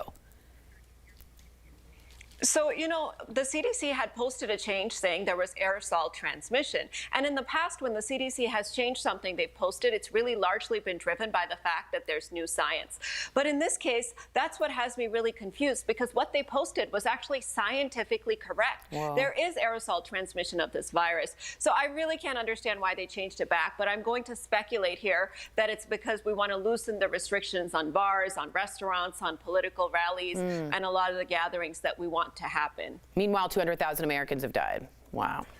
All right, Doc, I mean, this is like the first time I'm gonna be serious and honest. I am exhausted trying to keep up, not to mention super frustrated, like with all this information. Like, what are we supposed to do as an individual citizen? Like, what would you tell one person if they asked you, what should I do?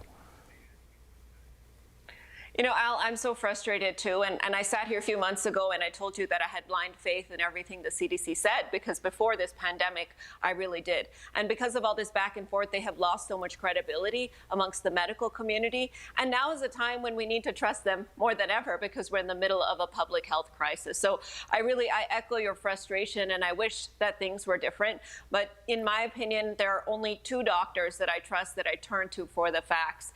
And if you have any confusion, these are the two people to trust. First is Dr. Anthony Fauci, who still maintained the science and really promoted the science. And the second is Dr. Al Jackson. Oh, well, thank you. That put a smile on my face. Tori, take that. Okay. Take that. I we win need to Tuesday. be clear for any American Medical Association issues. Al's not a doctor at all. Of life. That's not even a thing. It is it if you make it a thing? Did you hear your producer? What? He just goes, we can rap. I know. Yeah. I knew he was going to say that because I'm a doctor. Wow. Thank you so much for the real doctor. We will be right back. We appreciate you. Thanks, Doc. I'm a doctor. No. Promotional consideration is brought to you by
Welcome back to DBL. We love sharing your comments. I'm getting some from Jeff because he got that answer right on TV and maybe it looks stupid, so that's awesome. Serena from Facebook says 200,000 deaths in a civilized country is a reason to panic. Kathy says this virus needs to be taken seriously. Leslie says politicians are sad. They don't do what's good for us. They are dogs waiting to be told what to do. Wow. Gail says, yay, Al, we need to get rid of the parties and have them run for our country. Leslie says, well, look, maybe she should have made him wear the mask before so the kid could get used to it way before the trip. That's about the kid on the airplane. Right. And finally, Pamela says, I miss my family. This virus sucks. I agree, Tori. Boo. So someone booed with me. Yes, and Jeff did as well when you hit that non-fact and he had to correct you. So shout out to Jeff. You did well. Thanks for saving our show. Thanks, buddy. And, you know, I'm a doctor now too, Al. So there's two doctors, including our very own Dr. Coley, and then we have Tori. So, you know, we have different conversations. That's why we're here. If you're around, here's what's coming up on DBL. The world's youngest water skiers making waves, but is this safe? And Ellen, we got to talk about it. Can't escape the drama, even as she tries to put it behind her. DBL is new every day, and we'll be right back. I cross-stitch. That's something. That was good. Yeah.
This is Daily Blast Live. We're talking about what you're talking about.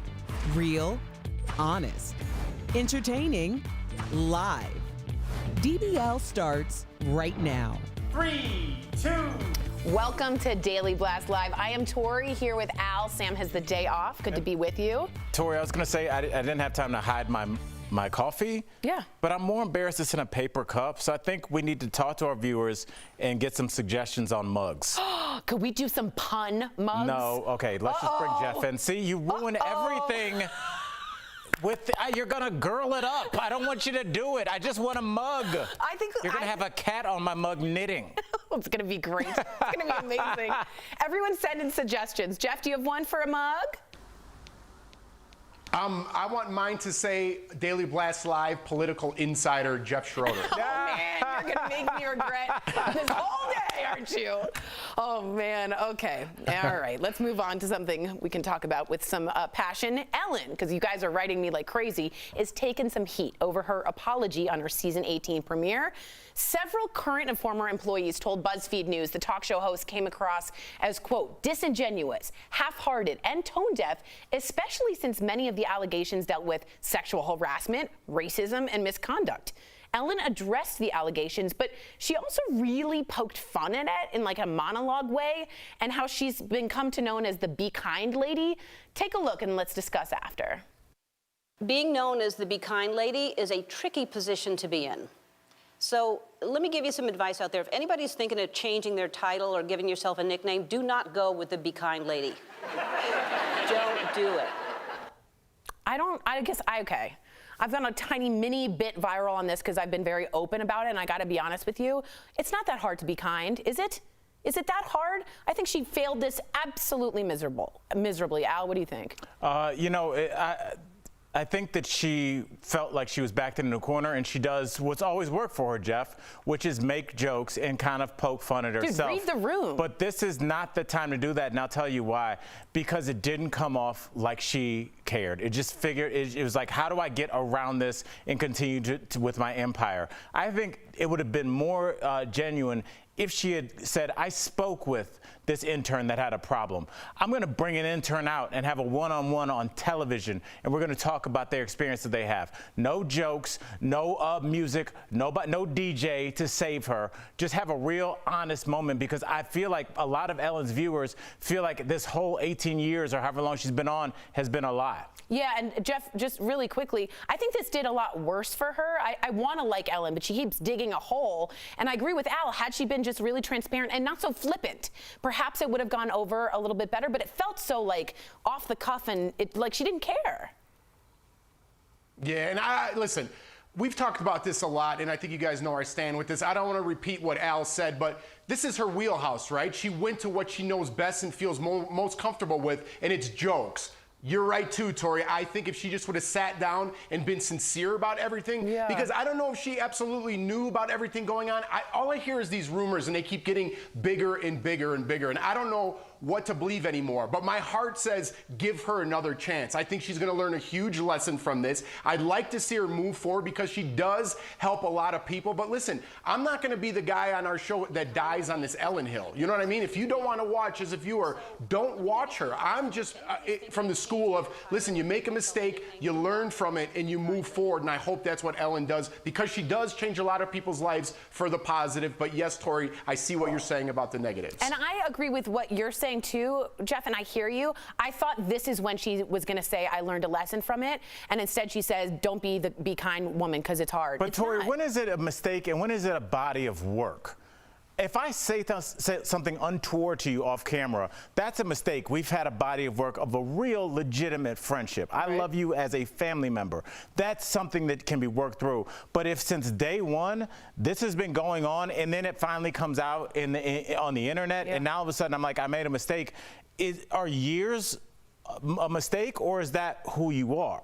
And I think that's the question her viewers have to ask. Yeah, I completely agree. Let us know what you feel, because I got a ton of comments yesterday about it, and I want to know if you thought the apology seemed legitimate, or if you thought it was the right tone. It seems like we didn't here at DBL. Let us know. Well, moving on to Kobe Bryant's widow, Vanessa Bryant. Oh, this is a story and a half. She's speaking out about an apparent rift with her mother. Vanessa's mom, Sophia Lane, recently spoke to Univision, claiming her daughter kicked her out of the house and made her return a car she used. In a statement, Vanessa called the accusations, quote, beyond hurtful. She said that her mother emptied her apartment and hid her jewelry to make it look like she was evicted. Vanessa added that she and her late husband supported her mom for years, but that her mom has not been supportive toward her since Kobe and her daughter Gianna passed away in January. What do you make of this drama, Jeff? I'm going to be perfectly honest with you, Tori. I was a little confused in the morning meeting, and I'm still a little bit confused on what's going on. What are we supposed to make of this? Explain it to me, Tori. Okay, basically, I feel like, and I hope I don't make another mistake with Jeff catching me on this, but it seems like she's claiming to be a victim of a horrible being kicked out of the house, and now Vanessa Bryant is saying that never happened, and she's playing a martyr, and that she was never supportive during January when the helicopter crashed. Maybe I don't understand because I don't feel comfortable looking into it the way that maybe we're supposed to. I don't know. I feel icky talking about this. Is that weird? Totally that I have fair. that kind of I think response? that's an honest response. Do you feel icky, Al? I don't feel icky because I feel like we have to talk about this, Jeff, because unfortunately, most of us and most of our viewers will deal with this at some point in our life. Maybe not to this extent, but we're all family and it's all good until somebody with some money passes away and that will comes out. How many people sit at home and they're like, I was cool with my sister, and then all of a sudden she's having secret meetings with the lawyer, and all of a sudden she's being weird, and grandma's necklace disappears, and where's her wedding ring? All these kinds of things happen because when money is on the table, Jeff, there's two kinds of people, bro. There's people like you and Tori that's like, hey, let's get through this tragedy. I'm here for you. And other people is like, how is this going to benefit me? And that's what I got from the story. If I had to ask both of you who but to have No, I was just going to say, to have like this kind of tragedy and then have this Kobe Bryant, who's like so many people's role model, and his daughter pass away so tragically, and then having the story extended to this, and then it's a he said or she said, it just, I don't know, it doesn't feel right with me. Totally feel, it shouldn't feel right. Yeah, because it's about money, it's about family and tragedy. None of that feels good. But if you had to say who you trust, would it be Vanessa or her mom? Would you trust Vanessa, Al? I choose Vanessa because she's been a rock this entire time with Kobe. And you know what, Jeff, I know it's hard to deal with because it's such a tragedy, but think about the Meghan Markle situation. Think about what she dealt with her dad and her sister. Here you are, the Duchess over there in England, one of the highest positions in the world, and immediately here come family members trying to profit financially off of your situation. So we've seen it before. Maybe not with a tragedy as great as this, a life-altering tragedy for all of us. You know, I still can't look at Kobe highlights. For as much as a tough guy I try to act, Jeff, I can't look at any Kobe highlights. I can't look at any Black Panther clips. I'm still working through that, so I can't imagine what her family's dealing with. And a lot of you wrote in, and by far the majority are saying that they agree with Vanessa that this is about money and agree with Al. Well, let's move on to something a little lighter. This is Jon Snow. You guys remember? You know nothing, Jon Snow. Game of Thrones, right? Yes. Okay. Jon Snow may have been a fan favorite on Game of Thrones, but Kit Harington has no plans to ever play a character like him ever again. So in an interview with The Telegraph, Kit says he's done playing the silent, heroic type like Jon Snow because the world doesn't need that kind of masculinity right now. Kit says characters like Jon Snow only reinforce the stereotype that men should not show their feelings. Jeff, Al, we are all huge Game of Thrones fans. First of all, did you think that was true about Jon Snow? I thought he was kind of an emotional dude. And second, is he just trying not to be typecast? Jeff's the actor. I want to hear from him. Listen, didn't Jon Snow cry a couple times? I thought he was an emotional guy. I thought he was like an emotional dude. Yeah, so I don't know what he's talking about. And boo-hoo, cry some more tears for a character that you played that you got paid millions of dollars and your children never have to work again. I'm so sick of people saying they're getting typecast in Hollywood when there's children's children never have to work because I'm Joey from Friends. Get over it. Yeah, and Jeff, you know what? As somebody that just got done shooting a movie as the male lead, brother, Jeff, have you ever told your agent what characters you're not going to play? Can you imagine? I'm going to guess the answer is no, because when you're an actor or an actress or anybody in this business, you'll take what you can get. So this smacked to me of just entitlement and not being able to understand that the reason that you're able to make such a claim is because of this character. So I thought that was really weird and almost like it took away from. Yeah, I didn't like it. Jeff, what'd you think? Yeah, I'm with you, man. I don't know why I got so fired up about it. I'm not really that mad about it. I know. But I got really mad about it. I'm like, listen, man, your character is going to go down in history. After your human body dies, Jon Snow will live on. How about some appreciation for that? Totally. That's an awesome thing, and I think that's awesome. And to be like, I don't want to play this character and I can't cry anymore. What are you talking about, man? Are you out to lunch? What's going on? You do know nothing, Jon Snow. I will say this, too. I definitely thought of all of the men on that show, he was one of the most emotional. Again, I thought that he was written actually quite well. So we disagree with you, Kit. Jeff, stick around. Coming up on DBL, celebrities want you to register to vote if you haven't already. Yes, you. We'll show you how they're leading the charge on social media. And pottery artists like Prince Harry's ex-girlfriend are ready to throw down in an exciting new reality competition show. If you liked The Great British Bake Off, which you should, you'll love this. Coming up next.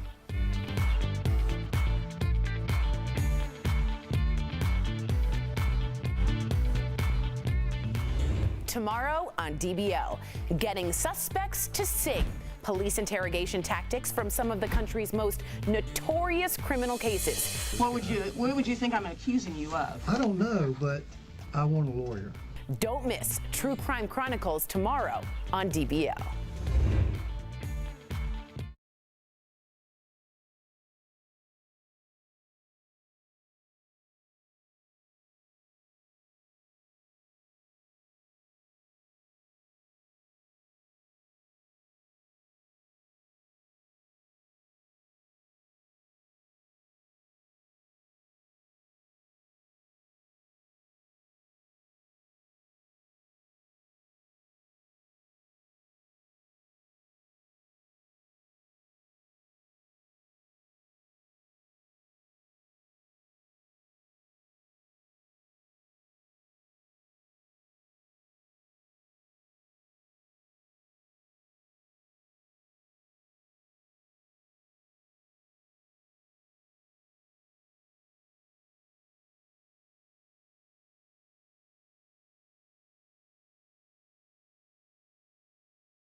Welcome back to DBL. Florence St. has not been in the spotlight since her brief stint dating Prince Harry years ago, but the British model is finally returning to public life as a contestant on the Great Pottery Throwdown. She told me earlier it was not an easy decision to make in today's delightful DBL Spotlight. Florence St. thank you so much for talking to Daily Blast Live. Our American audience likely knows you best from your time dating Prince Harry. You were 25 years old. How anxiety-provoking was that? Yes. That's such a what a nice angle to deliver that question because yeah, a bit, yeah, a lot, yeah, a lot. So much so that when I applied to do the Great Pottery Throwdown, I thought to myself, why? This is not why I began pottery. Why am I putting myself back in front of the camera? So then I put myself back out there and had a magic time doing it, I have to say. That's wonderful to hear. Talk to me about pottery. Okay, so you found pottery after being very open about a postnatal, or as we say in America, postpartum depression. I found cross-stitching for my anxiety was really, really helpful. It kept my hands busy. You know what I mean? So talk to me about why pottery spoke to you. I was incredibly lucky because, as you know, I suffered postpartum depression. Yeah. And it came out of nowhere. I didn't understand. There I was with this beautiful baby, and I was so low. Wow. and so lonely. People often don't understand there's this loneliness when you have a baby, certainly for me. And I was at a loss. I didn't know where to look, left, right. So suddenly I bought a bag of air drying clay. Very simple, anyone can do it. You don't need a kiln, you don't need a wheel, just a bag on Amazon or whatever. And I stuck my fingers into a little ball and I made a pinch pot. And that was 6-7 years ago. Wow. And now I'm here and it's magic. Wow. It's when someone's been through that, and on our show we're very open with this. People know I've been through depression. People know Sam, our co-host, had postpartum depression. Jeff's wife, Jordan, had postpartum depression. You need something to get you out of the hole. So when I do think of pottery and my needlework and all of that, I think of sort of relaxing, creative. It's not this like fierce competition show. So tell our American audience why they need to watch the Great Pottery Throwdown. Talk to me. So the Great Pottery Throwdown is a magical show because it's gentle. And right now, we're not needing aggressive, angry TV. We want something to be able to just chill, relax, and feel inspired. It's like the Great British Bake Off. It's just like that sense of just calm when you watch the show. Yes. Which is made by the same gang. Well, so yeah. I'm in. I'm also obsessed with you, so that's great. Florence St. George, thank you for chatting with us. Thanks for being open. And I just have to say, I know it's scary, but for all the moms out there, I'm thankful that you see someone succeed and get out of the hole, because it is possible. And if you are struggling, please find someone that's really part of the journey, don't you think? Absolutely. Equally, if anyone wants to get in contact with me and work out how to start their craft, how to build, how to make pottery, please don't hesitate to contact me on my Instagram account. It's the best way to ask questions about pottery. Wow. And I love your pottery. It's so cool. Like, you make great stuff. It's very rad stuff. Thank you. It's total pleasure, and I can't recommend it enough to everyone. Amazing. Have you seen the movie Ghost, where they do the pot? Okay. I have. I do occasionally think that Patrick Swayze is behind me, just kind of doing things. I think about it. Patrick Swayze is behind me every day. Trust me. Thank you so much. I think we all need a bit of Patrick Swayze. Thank you so much for chatting with us. And to see her in action, please check out The Great Pottery Throwdown, streaming on HBO Max. I know I will be. We'll be right back.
Welcome back to DBL. Today is voter registration day, and some celebrities are getting on social media to spread the word. Jennifer Aniston posted a clip from Sunday's Emmy Awards, writing, "Let's put out the dumpster fire that is 2020.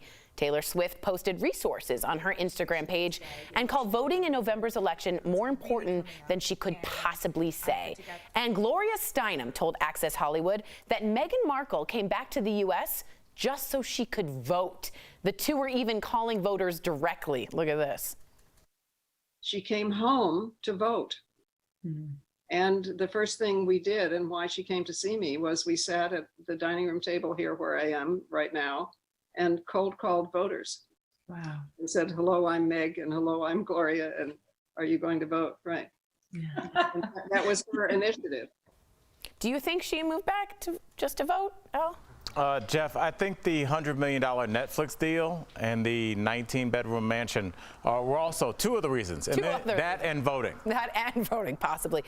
Jeff, does this stuff get you motivated to get a voting plan? Do you think this is smart of celebrities to do it, or you think it's just like a lot of noise?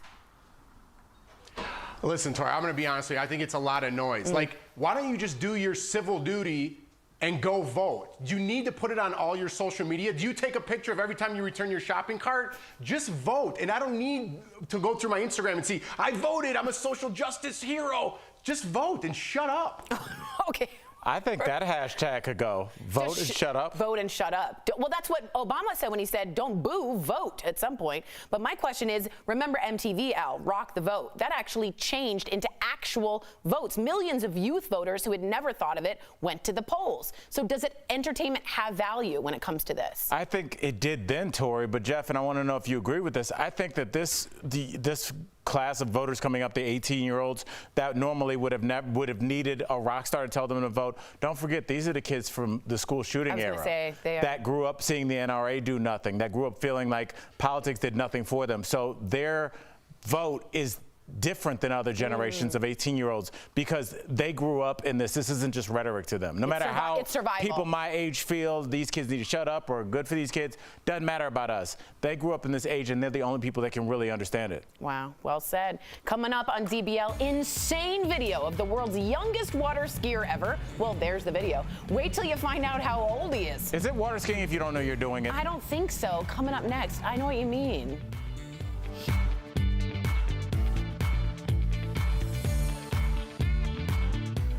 Promotional consideration is brought to you by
Welcome back to DBL. One more story before we go. Yes, a 6-month-old baby has broken a record to become the youngest water skier in the world. Check out this little guy. This viral video shows Rich Casey Humphreys, what a name, water skiing on a lake in Utah with his dad, oy vey, nearby. While some people on social media applauded the baby, others criticized his parents for putting him at risk and posting the video for likes. What'd you say about babies and like bones? Babies' bones are still developing. You know, they're not as hard as they're going to be for their adult life. And if anybody's ever hit the water on a belly flop, that water is hard. That surface tension is hard and it can really hurt the baby. I think it's a bad idea. It's a cute video though. Jeff, what do you think? Listen, the theme of today's show for us was supposed to be turn up the frustration, and I wake up at like an 8. So I've been frustrated throughout the whole show, so I'm just going to clap for this little kid and say, good job. I'm going to turn the knob down. There you go, Jeff. Wow, I think it's great. All right, DBL's new every day. We'll see you tomorrow. Great take, Tori. Glad you looked that up in between. I think it's great.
We're talking about today on Daily Blast Live.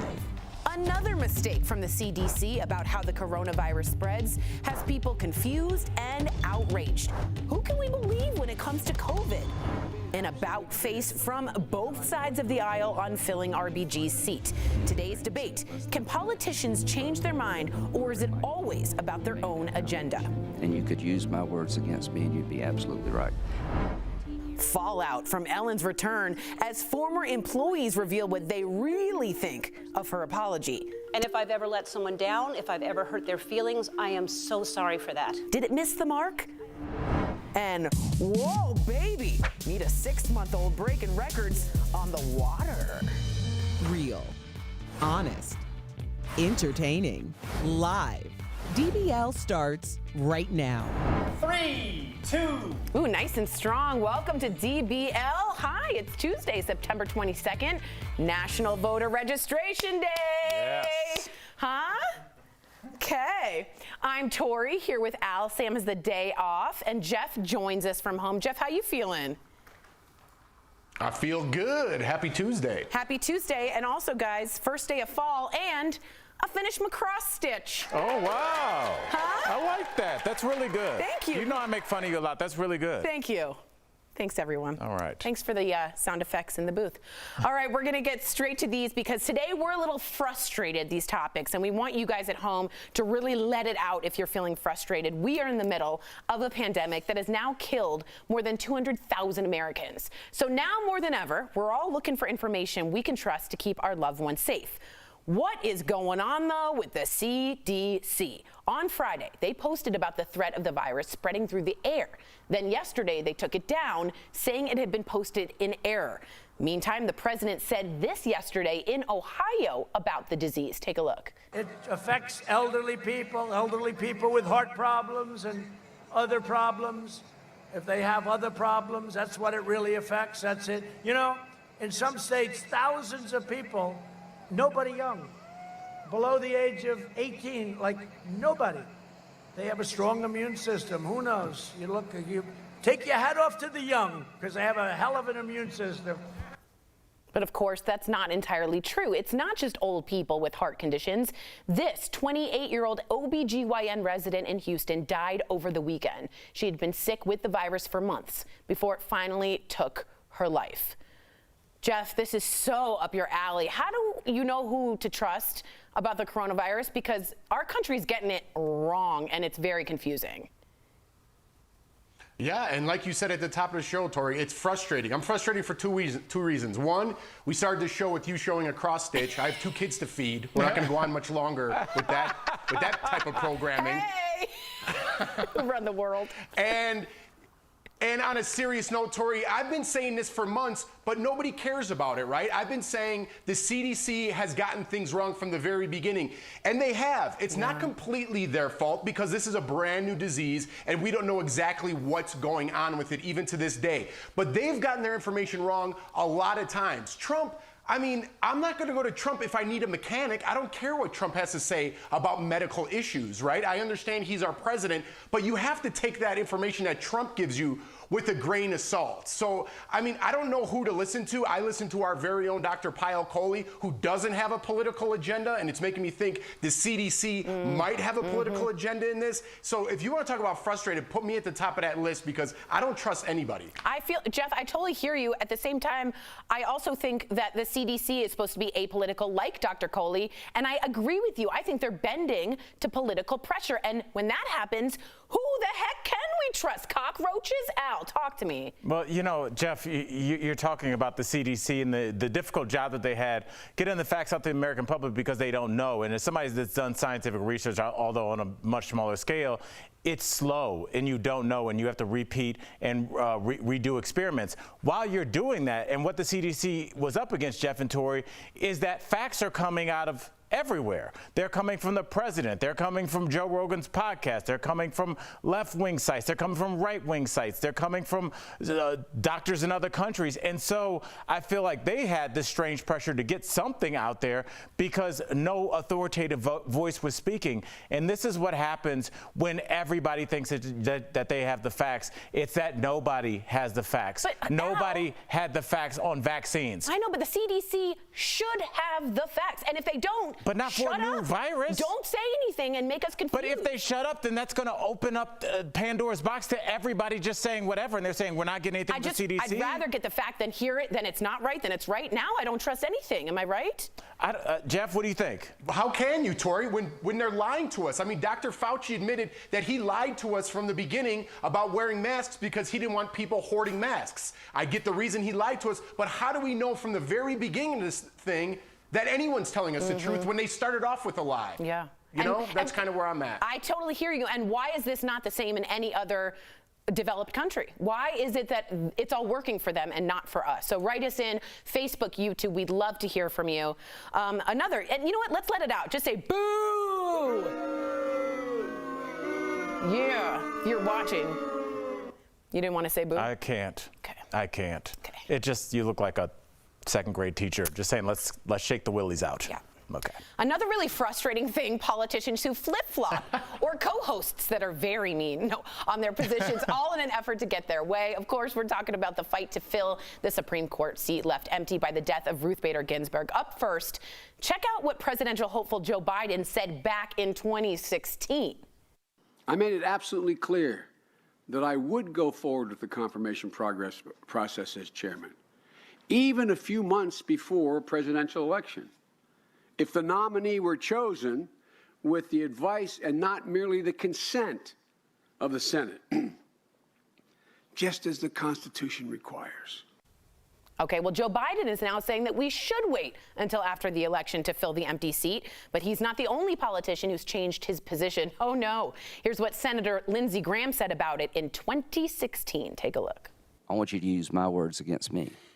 If there's a Republican president in 2016 and a vacancy occurs in the last year of the first term, you can say, Lindsey Graham said, let's let the next president, whoever it might be, make that nomination, and you could use my words against me, and you'd be absolutely right.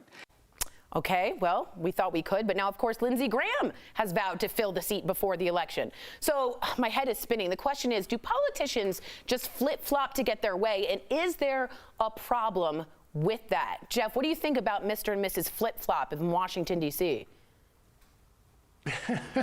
It's comical, Tori. I mean, if this is not on Saturday Night Live, I don't know what is. That clip was so embarrassing. And then to actually flip and do the opposite thing of what you just said, oh, wow. Okay, so that's where we're at politically. Maybe that's why people think politics is a joke, okay? I don't care what side you're on. If a Republican's in office, you're going to want to put a Republican Supreme Court justice in there. If there's a Democrat in office, you're going to want to put a Democrat in the Supreme Court. I mean, they're fighting about the same thing, and I don't know if it was Mitch McConnell or Lindsey Graham. One of them put out a statement of why they wanted to flip-flop, and basically said, if the shoe was on the other foot, you would do the same thing. I don't care what he said or if that was his exact words, but he's exactly right. No matter where you're sitting, if Nancy Pelosi was, and we had a Democratic president, she'd be like, get somebody in there because someone else might be taking over. They're all just sticking up for their parties. Is it right? I don't know, but I get where they're coming from. Let me ask you this, Tori. Is it constitutionally correct, I should say, to get someone in there even if there's 40 days left? I will say this. There's nothing in the Constitution that says you can't do it. The quickest it's ever been done before is in about 71 days. We have about 45 days, and it would be shooing them in. But if they have the votes, that's not true. I don't think that's true. I just was watching a press conference right now, and they were talking about how quickly they could turn around the Supreme Court justice. One of them was 19 days, I think 22 days, and then 37 days. So correct me on those facts, but I just was listening to the press conference right now. I definitely then will check on that. But my point is they definitely have nothing in the Constitution to stop them from doing that. And if the Democrats want to stop them, they need 4 votes of Republicans that they just don't have right now. Mitt Romney came out today and said he would be voting to replace Ruth Bader Ginsburg. Al, I'm okay with politicians switching when it comes to like becoming okay with same-sex marriage, but is this different than that? This is different because same-sex marriage had a lot of people behind it. Both Democrats and Republicans have people in their families that they love that are in gay relationships, and they want them to get married and have the same freedoms. I think this boils down to like, our side is going to beat your side, and we don't care what we need to do. Jeff, in terms of like the Democrats, they had a Democratic president, and they had a candidate ready to go in, and it was blocked. So they tried this, and this didn't work, and now it's going to work for the Republicans. And I'm just saying, Republicans will look at this as a win, but don't forget, we are a country, and we are split down the middle. And when half the people feel like they have been wronged, it is impossible to move forward. It's like having 2 of your tires on your car flat. You think you won, but you've not won, and we're not making the majority of people happy, and we need to figure out how to do that quickly. And just so you know, we got fact check on that. The median is about 67 days, around to 71 days, but they have turned it around in a month. So my apologies on that. Thank you for fact checking me on that, Jeffrey. And I think in all... And Al, just... Go ahead. Can I get Al's reference? I've never been happy with 2 tires on my car.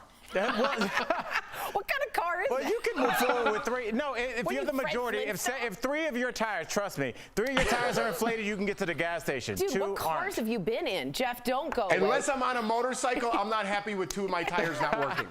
Yeah, our producer goes, that's called a bicycle. Don't go away, Jeff. Coming up at DBL, a mom and her toddler were kicked off a flight because the 2-year-old wouldn't wear a mask. Did the airline make the right decision, or did they go too far? Plus, the world's youngest water skier is going viral. Is this cute or downright dangerous?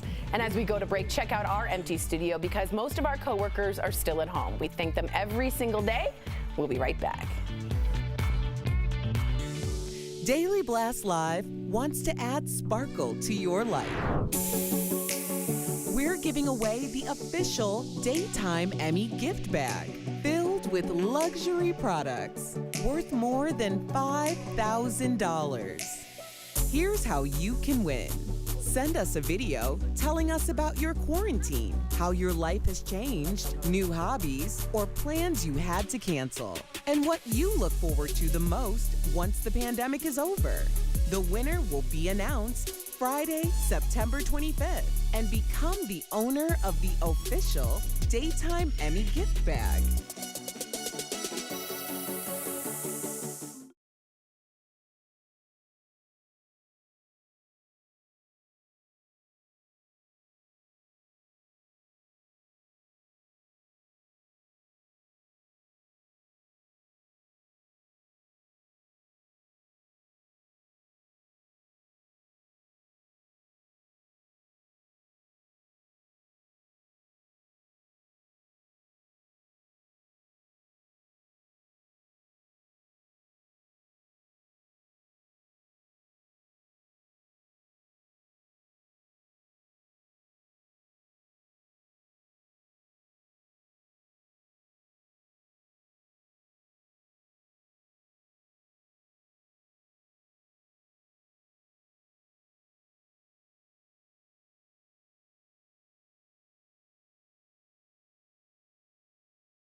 Welcome back to DBL. We hear about how important it is to wear a mask, but we've got to talk about the struggle that some parents are having with actually getting their kids to keep them on. In fact, this mom and her 2-year-old were kicked off a flight last week, all because she couldn't convince him to keep the mask on his face. She posted about it, saying she begged, she bribed, she pleaded with him, all while he was screaming and crying. Speaking of which, air travel is picking back up. The TSA said it screened more than passengers this past Monday compared to the week before. But it's not all good news. The CDC is now saying that 11,000 people were exposed to the coronavirus while flying. I have yet to get on a plane. I am desperately wanting to see my parents, my family. I just don't trust it. Do you trust it, Jeff, getting back on a plane? And is it fair to expect Blayton or Lawson, your little ones, to wear the mask? Yeah, Tori, so much to unpack here. I had to get on a plane to go, work in Georgia, but I want to give a shout out to Delta because they don't sell that middle seat. Right. I don't know how much that affects the spread of the virus, but it made me feel safer. Everything was very clean. I felt very safe on there, as opposed to some other airlines who continuously try to jam-pack people on planes and make a 2-year-old wear a mask. We would have had to leave the plane. There's no way my little one, who just turned 2, is wearing a mask. And speaking of misinformation, I thought we had our very own Dr. Coley on saying little kids shouldn't wear masks because they touch their face too much and they have a better chance of catching the disease. So what is the answer here? That's interesting. What do you think, Al? Well, Jeff, you're asking what is the answer, and I read an article I thought was interesting and I wanted to share with you guys. It was saying to assess the risk and what you really want to do and then see if that's how you should proceed forward. So if it's like, hey, I'm in a bowling league, well, you're probably going to be touching the ball, high-fiving, grabbing beers, probably not the best thing. Yes, the shoes probably probably not great. But Jeff, if you're like, I have to go shoot a movie, or hey, I have grandparents that really need to see their grandkids, maybe somebody's not doing so well, then you assess the risk. Are the planes clean? Have you checked each airline's cleanliness record? Am I wearing an N95? Yes. Or something? Do I have the proper things? And then that's a risk that you've decided to take. Right. And is it 100%? No. But is anything in this world going to be for a long time? No. So assess the risk, make an adult decision, and then move forward. Have you made the decision, because you've drove for a long, long time yes, now, am I right? I've driven to Los Angeles. It's 30 hours round trip, and it's brutal. Or the flight. I've flown once, and I've driven 4 times. And you have to assess stopping at a hotel, grabbing gas pumps, as opposed to getting on a plane for an hour and a half. Right. So which one do you do? Wow. All right. Let us know what you guys think, DBL. I want to get the temperature of our DBL Nation. Write me on Facebook and YouTube if you feel safe to fly or not. Jeff, don't go away on DBL. What about me? And Al, stay. Okay. You can't leave legally. Ellen just can't get a break. Why former employees are totally unsatisfied with her apology she just gave yesterday. Plus, as we spoke about her, our medical expert, Dr. Pyle Coley, is back with more answers to coronavirus questions. That's next.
Welcome back to DBL. We here at DBL rely on facts just as much as you do to get through this pandemic. So when agencies we trust for factual coronavirus information seem to change their stories, ha ha ha, we share your outrage. We really do. That's why we bring in the one, the only, Dr. Pyle Coley. She joins us live to make sense of it all. Good morning, Doc. And what looks like a cherry dress. Is that cherries?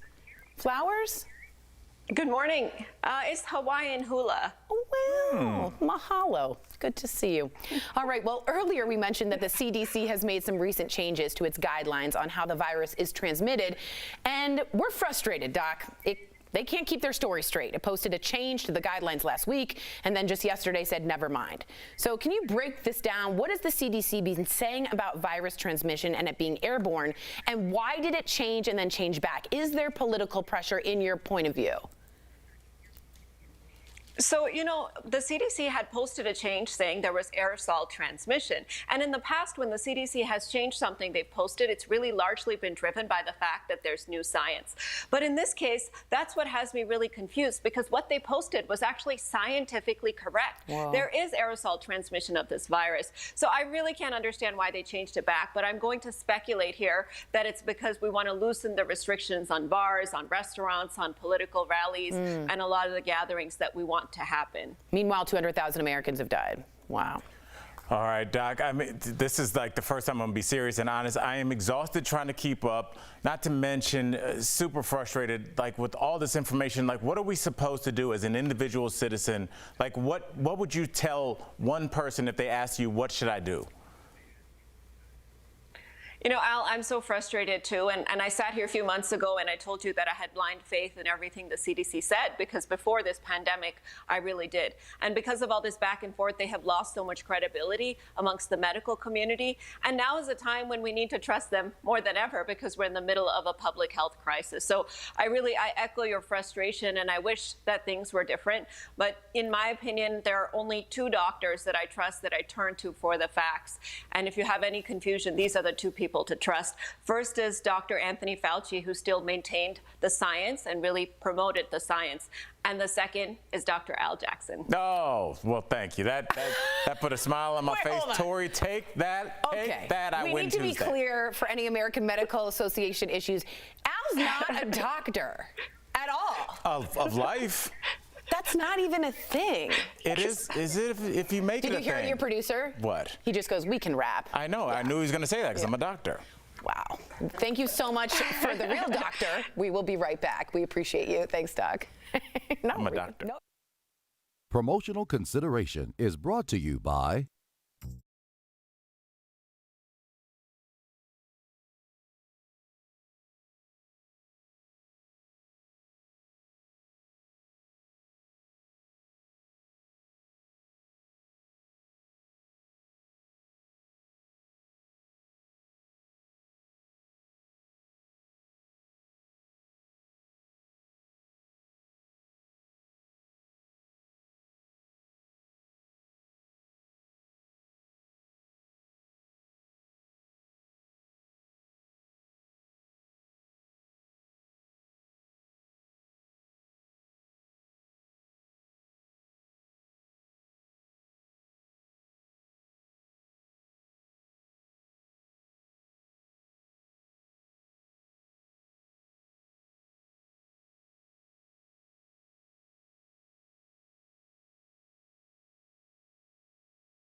Welcome back to DBL. We love sharing your comments. I'm getting some from Jeff because he got that answer right on TV and maybe it looks stupid, so that's awesome.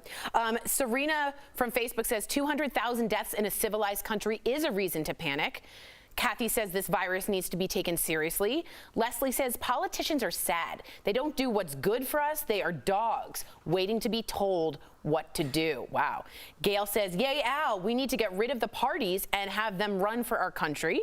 Leslie says, well, look, maybe she should have made him wear the mask before so the kid could get used to it way before the trip. That's about the kid on the airplane. Right. And finally, Pamela says, I miss my family. This virus sucks. I agree, Tori. Boo. So someone booed with me. Yes, and Jeff did as well when you hit that non-fact and he had to correct you. So shout out to Jeff. You did well. Thanks for saving our show. Thanks, buddy. And, you know, I'm a doctor now too, Al. So there's two doctors, including our very own Dr. Coley, and then we have Tori. So, you know, we have different conversations. That's why we're here. If you're around, here's what's coming up on DBL. The world's youngest water skiers making waves, but is this safe? And Ellen, we got to talk about it. Can't escape the drama. Even as she tries to put it behind her, DBL is new every day, and we'll be right back. I cross-stitch. That's something. That was good. Yeah.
This is Daily Blast Live. We're talking about what you're talking about.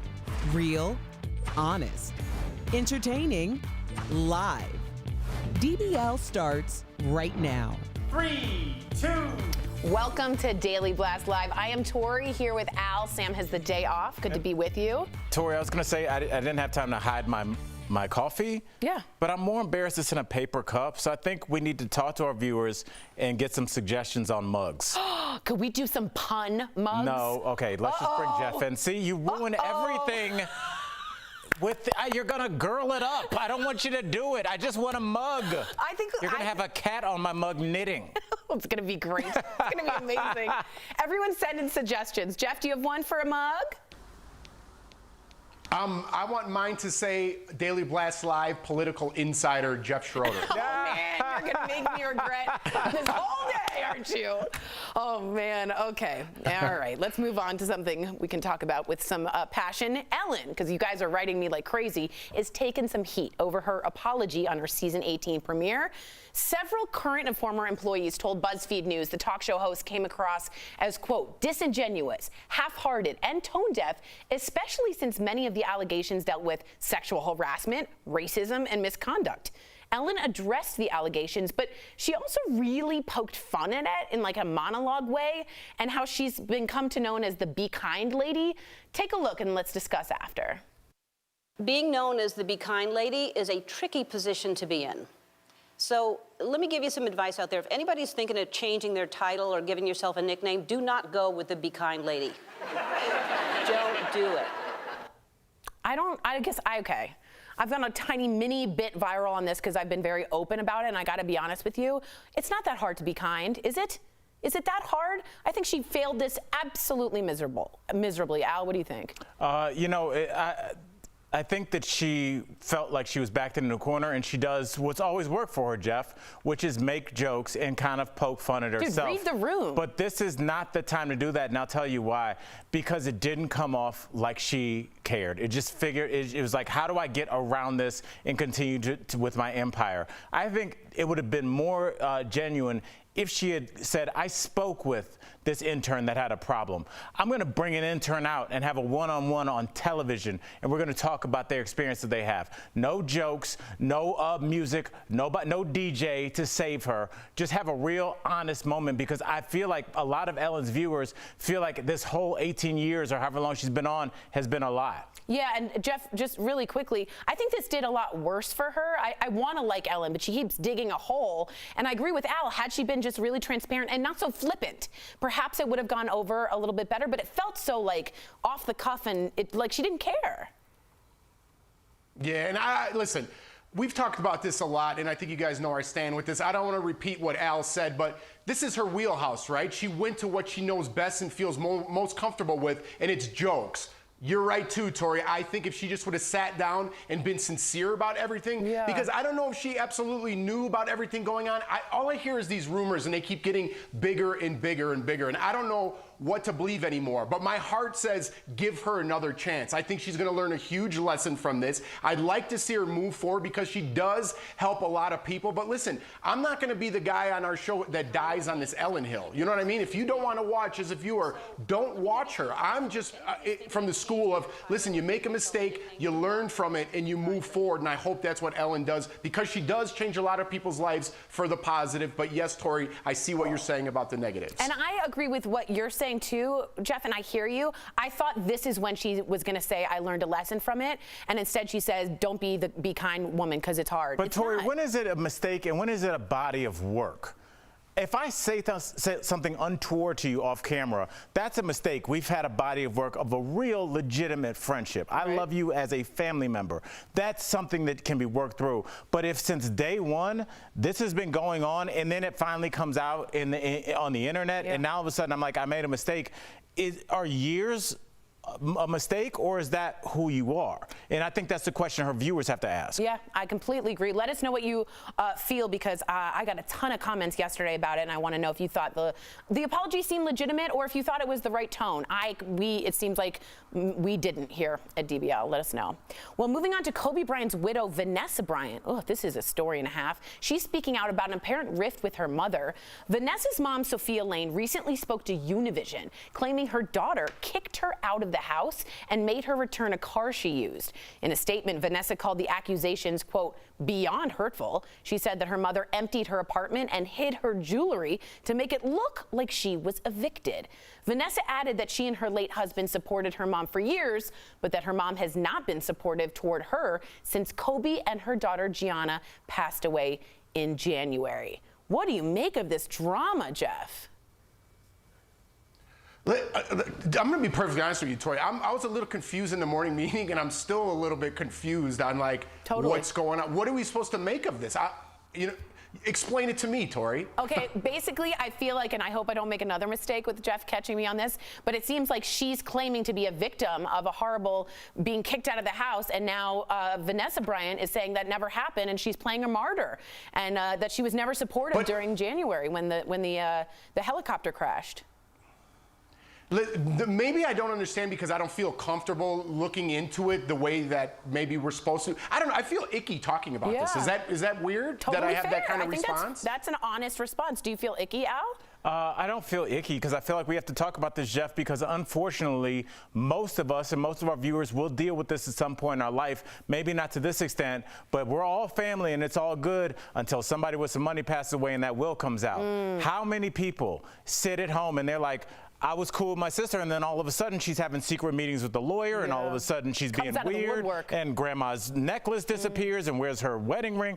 All these kinds of things happen because when money is on the table, Jeff, there's two kinds of people, bro. There's people like you and Tori that's like, hey, let's get through this tragedy. I'm here for you. And other people is like, how is this going to benefit me? And that's that's what I got from the story. If I had to ask both of you who but to have No, I was just going to say, to have like this kind of tragedy and then have this Kobe Bryant, who's like so many people's role model, and his daughter pass away so tragically, and then having the story extended to this, and then it's a he said or she said, it just, I don't know, it doesn't feel right with me. Totally feel, it shouldn't feel right. Yeah, because it's about money, it's about family and tragedy. None of that feels good. But if you had to say who you trust, would it be Vanessa or her mom? Would you trust Vanessa, Al? I choose Vanessa because she's been a rock this entire time with Kobe. And you know what, Jeff, I know it's hard to deal with because it's such a tragedy, but think about the Meghan Markle situation. Think about what she dealt with her dad and her sister. Here you are, the Duchess over there in England, one of the highest positions in the world,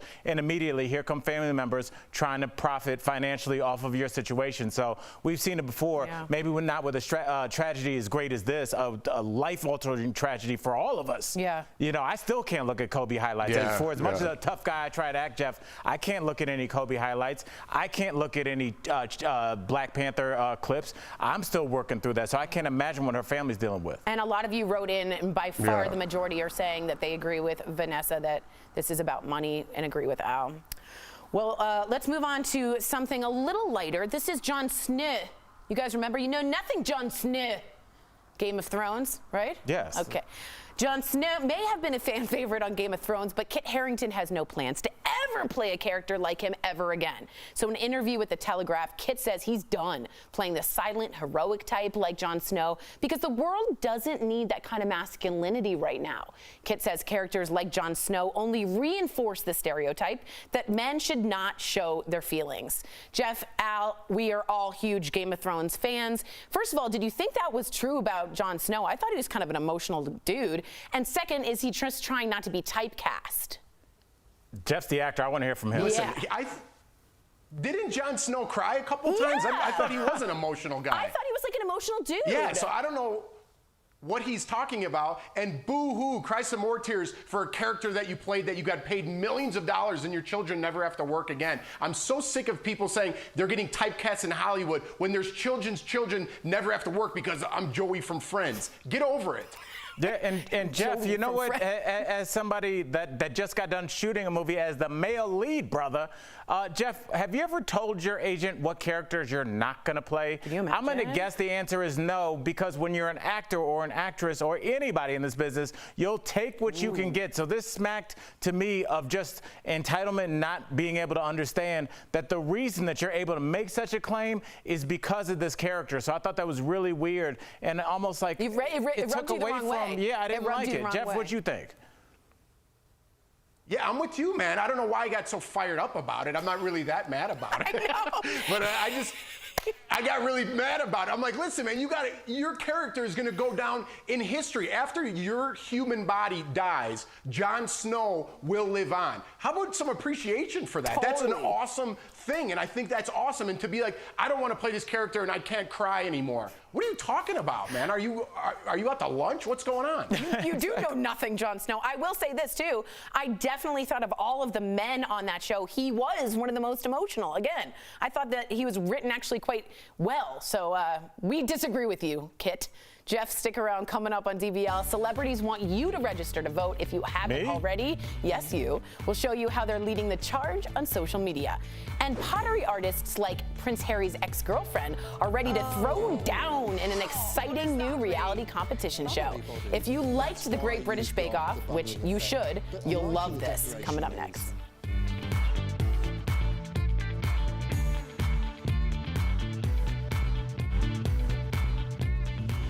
Tomorrow on DBL, getting suspects to sing. police interrogation tactics from some of the country's most notorious criminal cases. What would you think I'm accusing you of? I don't know, but I want a lawyer. Don't miss True Crime Chronicles tomorrow on DBL.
Back to DBL. Florence St. George has not been in the spotlight since her brief stint dating Prince Harry years ago, but the British model is finally returning to public life as a contestant on the Great Pottery Throwdown. She told me earlier it was not an easy decision to make in today's delightful DBL Spotlight. Florence St. George, thank you so much for talking to Daily Blast Live. Our American audience likely knows you best from your time dating Prince Harry. You were 25 years old. How anxiety-provoking was that? Yes. That's such a what a nice angle to deliver that question because yeah, a bit, yeah, a lot, yeah, a lot. So much so that when I applied to do the Great Pottery Throwdown, I thought to myself, why? This is not why I began pottery. Why am I putting myself back in front of the camera? So then I put myself back out there and had a magic time doing it, I have to say. That's wonderful to hear. Talk to me about pottery. Okay, so you found pottery after being very open about a postnatal, or as we say in America, postpartum depression. I found cross-stitching for my anxiety was really, really helpful. It kept my hands busy. You know what I mean? So talk to me about why pottery spoke to you. I was incredibly lucky because, as you know, I suffered postpartum depression. Yeah. And it came out of nowhere. I didn't understand. There I was with this beautiful baby, and I was so low. Wow. and so lonely. People often don't understand there's this loneliness when you have a baby, certainly for me. And I was at a loss. I didn't know where to look, left, right. So suddenly I bought a bag of air drying clay. Very simple, anyone can do it. You don't need a kiln, you don't need a wheel, just a bag on Amazon or whatever. And I stuck my fingers into a little ball and I made a pinch pot. And that was 6-7 years ago. Wow. And now I'm here, and it's magic. Wow. It's when someone's been through that, and on our show we're very open with this. People know I've been through depression. People know Sam, our co-host, had postpartum depression. Jeff's wife, Jordan, had postpartum depression. You need something to get you out of the hole. So when I do think of pottery and my needlework and all of that, I think of sort of relaxing, creative. It's not this like fierce competition show. So tell our American audience why they need to watch the Great Pottery Throwdown. Talk to me. So the Great Pottery Throwdown is a magical show because it's gentle. And right now, we're not needing aggressive, angry TV. We want something to be able to just chill, relax, and feel inspired. It's like the Great British Bake Off. It's just like that sense of just calm when you watch the show. Yes. Which is made by the same gang. Well, so yeah. I'm in. I'm also obsessed with you, so that's great. Florence St. George, thank you for chatting with us. Thanks for being open. And I just have to say, I know it's scary, but for all the moms out there, I'm thankful that you see someone succeed and get out of the hole, because it is possible. And if you are struggling, please find someone that's really part of the journey, don't you think? Absolutely. Equally, if anyone wants to get in contact with me and work out how to start their craft, how to build, how to make pottery, please don't hesitate to contact me on my Instagram account. It's the best way to ask questions about pottery. Wow. And I love your pottery. It's so cool. Like, you make great stuff. It's very rad stuff. Thank you. It's total pleasure, and I can't recommend it enough to everyone. Amazing. Have you seen the movie Ghost, where they do the pot? Okay. I have. I do occasionally think that Patrick Swayze is behind me, just kind of doing things. I think about Patrick Swayze is behind me every day. Trust me. Thank you so much. I think we all need a bit of Patrick. We all need some Swayze. Thank you so much for chatting with us. And to see her in action, please check out The Great Pottery Throwdown, streaming on HBO Max. I know I will be. We'll be right back. I have a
Welcome back to DBL. Today is voter registration day, and some celebrities are getting on social media to spread the word. Jennifer Aniston posted a clip from Sunday's Emmy Awards, writing, "Let's put out the dumpster fire that is 2020. Taylor Swift posted resources on her Instagram page and called voting in November's election more important than she could possibly say. And Gloria Steinem told Access Hollywood that Meghan Markle came back to the U.S. just so she could vote. The two were even calling voters directly. Look at this. She came home to vote. And the first thing we did, and why she came to see me, was we sat at the dining room table here where I am right now and cold called voters. Wow. And said, hello, I'm Meg, and hello, I'm Gloria, and are you going to vote? Right. Yeah. And that was her initiative. Do you think she moved back to just to vote, Al? Jeff, I think the $100 million Netflix deal and the 19-bedroom mansion were also two of the reasons. And that and voting. That and voting, possibly. Jeff, does this stuff get you motivated to get a voting plan? Do you think this is smart of celebrities to do it, or you think it's just like a lot of noise? Listen, Tori, I'm going to be honest with you. I think it's a lot of noise. Like, why don't you just do your civil duty and go vote? Do you need to put it on all your social media? Do you take a picture of every time you return your shopping cart? Just vote. And I don't need to go through my Instagram and see, I voted, I'm a social justice hero. Just vote and shut up. Okay. I think that hashtag could go. Vote and shut up. Vote and shut up. Well, that's what Obama said when he said, don't boo, vote at some point. But my question is, remember MTV, Al, Rock the Vote? That actually changed into actual votes. Millions of youth voters who had never thought of it went to the polls. So does entertainment have value when it comes to this? I think it did then, Tori, but Jeff, and I want to know if you agree with this, I think that this class of voters coming up, the 18-year-olds that normally would have needed a rock star to tell them to vote. Don't forget, these are the kids from the school shooting era that grew up seeing the NRA do nothing, that grew up feeling like politics did nothing for them. So their vote is different than other generations of 18-year-olds because they grew up in this. This isn't just rhetoric to them. No matter how people my age feel these kids need to shut up or good for these kids, doesn't matter about us. They grew up in this age and they're the only people that can really understand it. Wow, well said. Coming up on DBL, insane video of the world's youngest water skier ever. Well, there's the video. Wait till you find out how old he is. Is it water skiing if you don't know you're doing it? I don't think so. Coming up next, I know what you mean.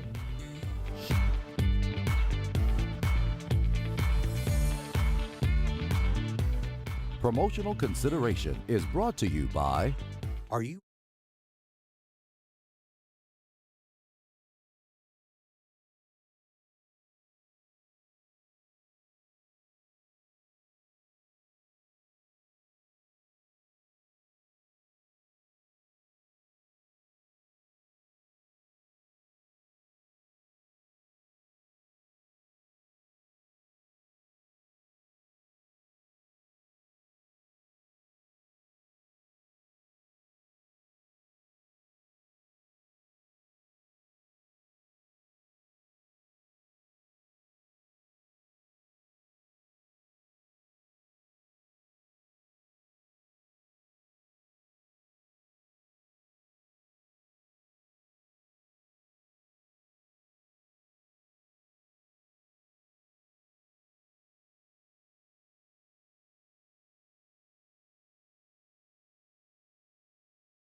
Welcome back to DBL. One more story before we go. Yes, a 6-month-old baby has broken a record to become the youngest water skier in the world. Check out this little guy. This viral video shows Rich Casey Humphreys, what a name, water skiing on a lake in Utah with his dad, oy vey, nearby. While some people on social media applauded the baby, others criticized his parents for putting him at risk and posting the video for likes. What'd you say about babies and like bones? Babies' bones are still developing. You know, they're not as hard as they're going to be for their adult life. And if anybody's ever hit the water on a belly flop, that water is hard. That surface tension is hard and it can really hurt the baby. I think it's a bad idea. It's a cute video though. Jeff, what do you think? Listen, the theme of today's show for us was supposed to be turn up the frustration, and I wake up at like an 8. So I've been frustrated throughout the whole show, so I'm just going to clap for this little kid and say, good job. I'm going to turn the knob down. There you go, Jeff. Wow, I think it's great. All right, DBL's new every day. We'll see you tomorrow. Great take, Tori. Glad you looked that up in between. I think it's great.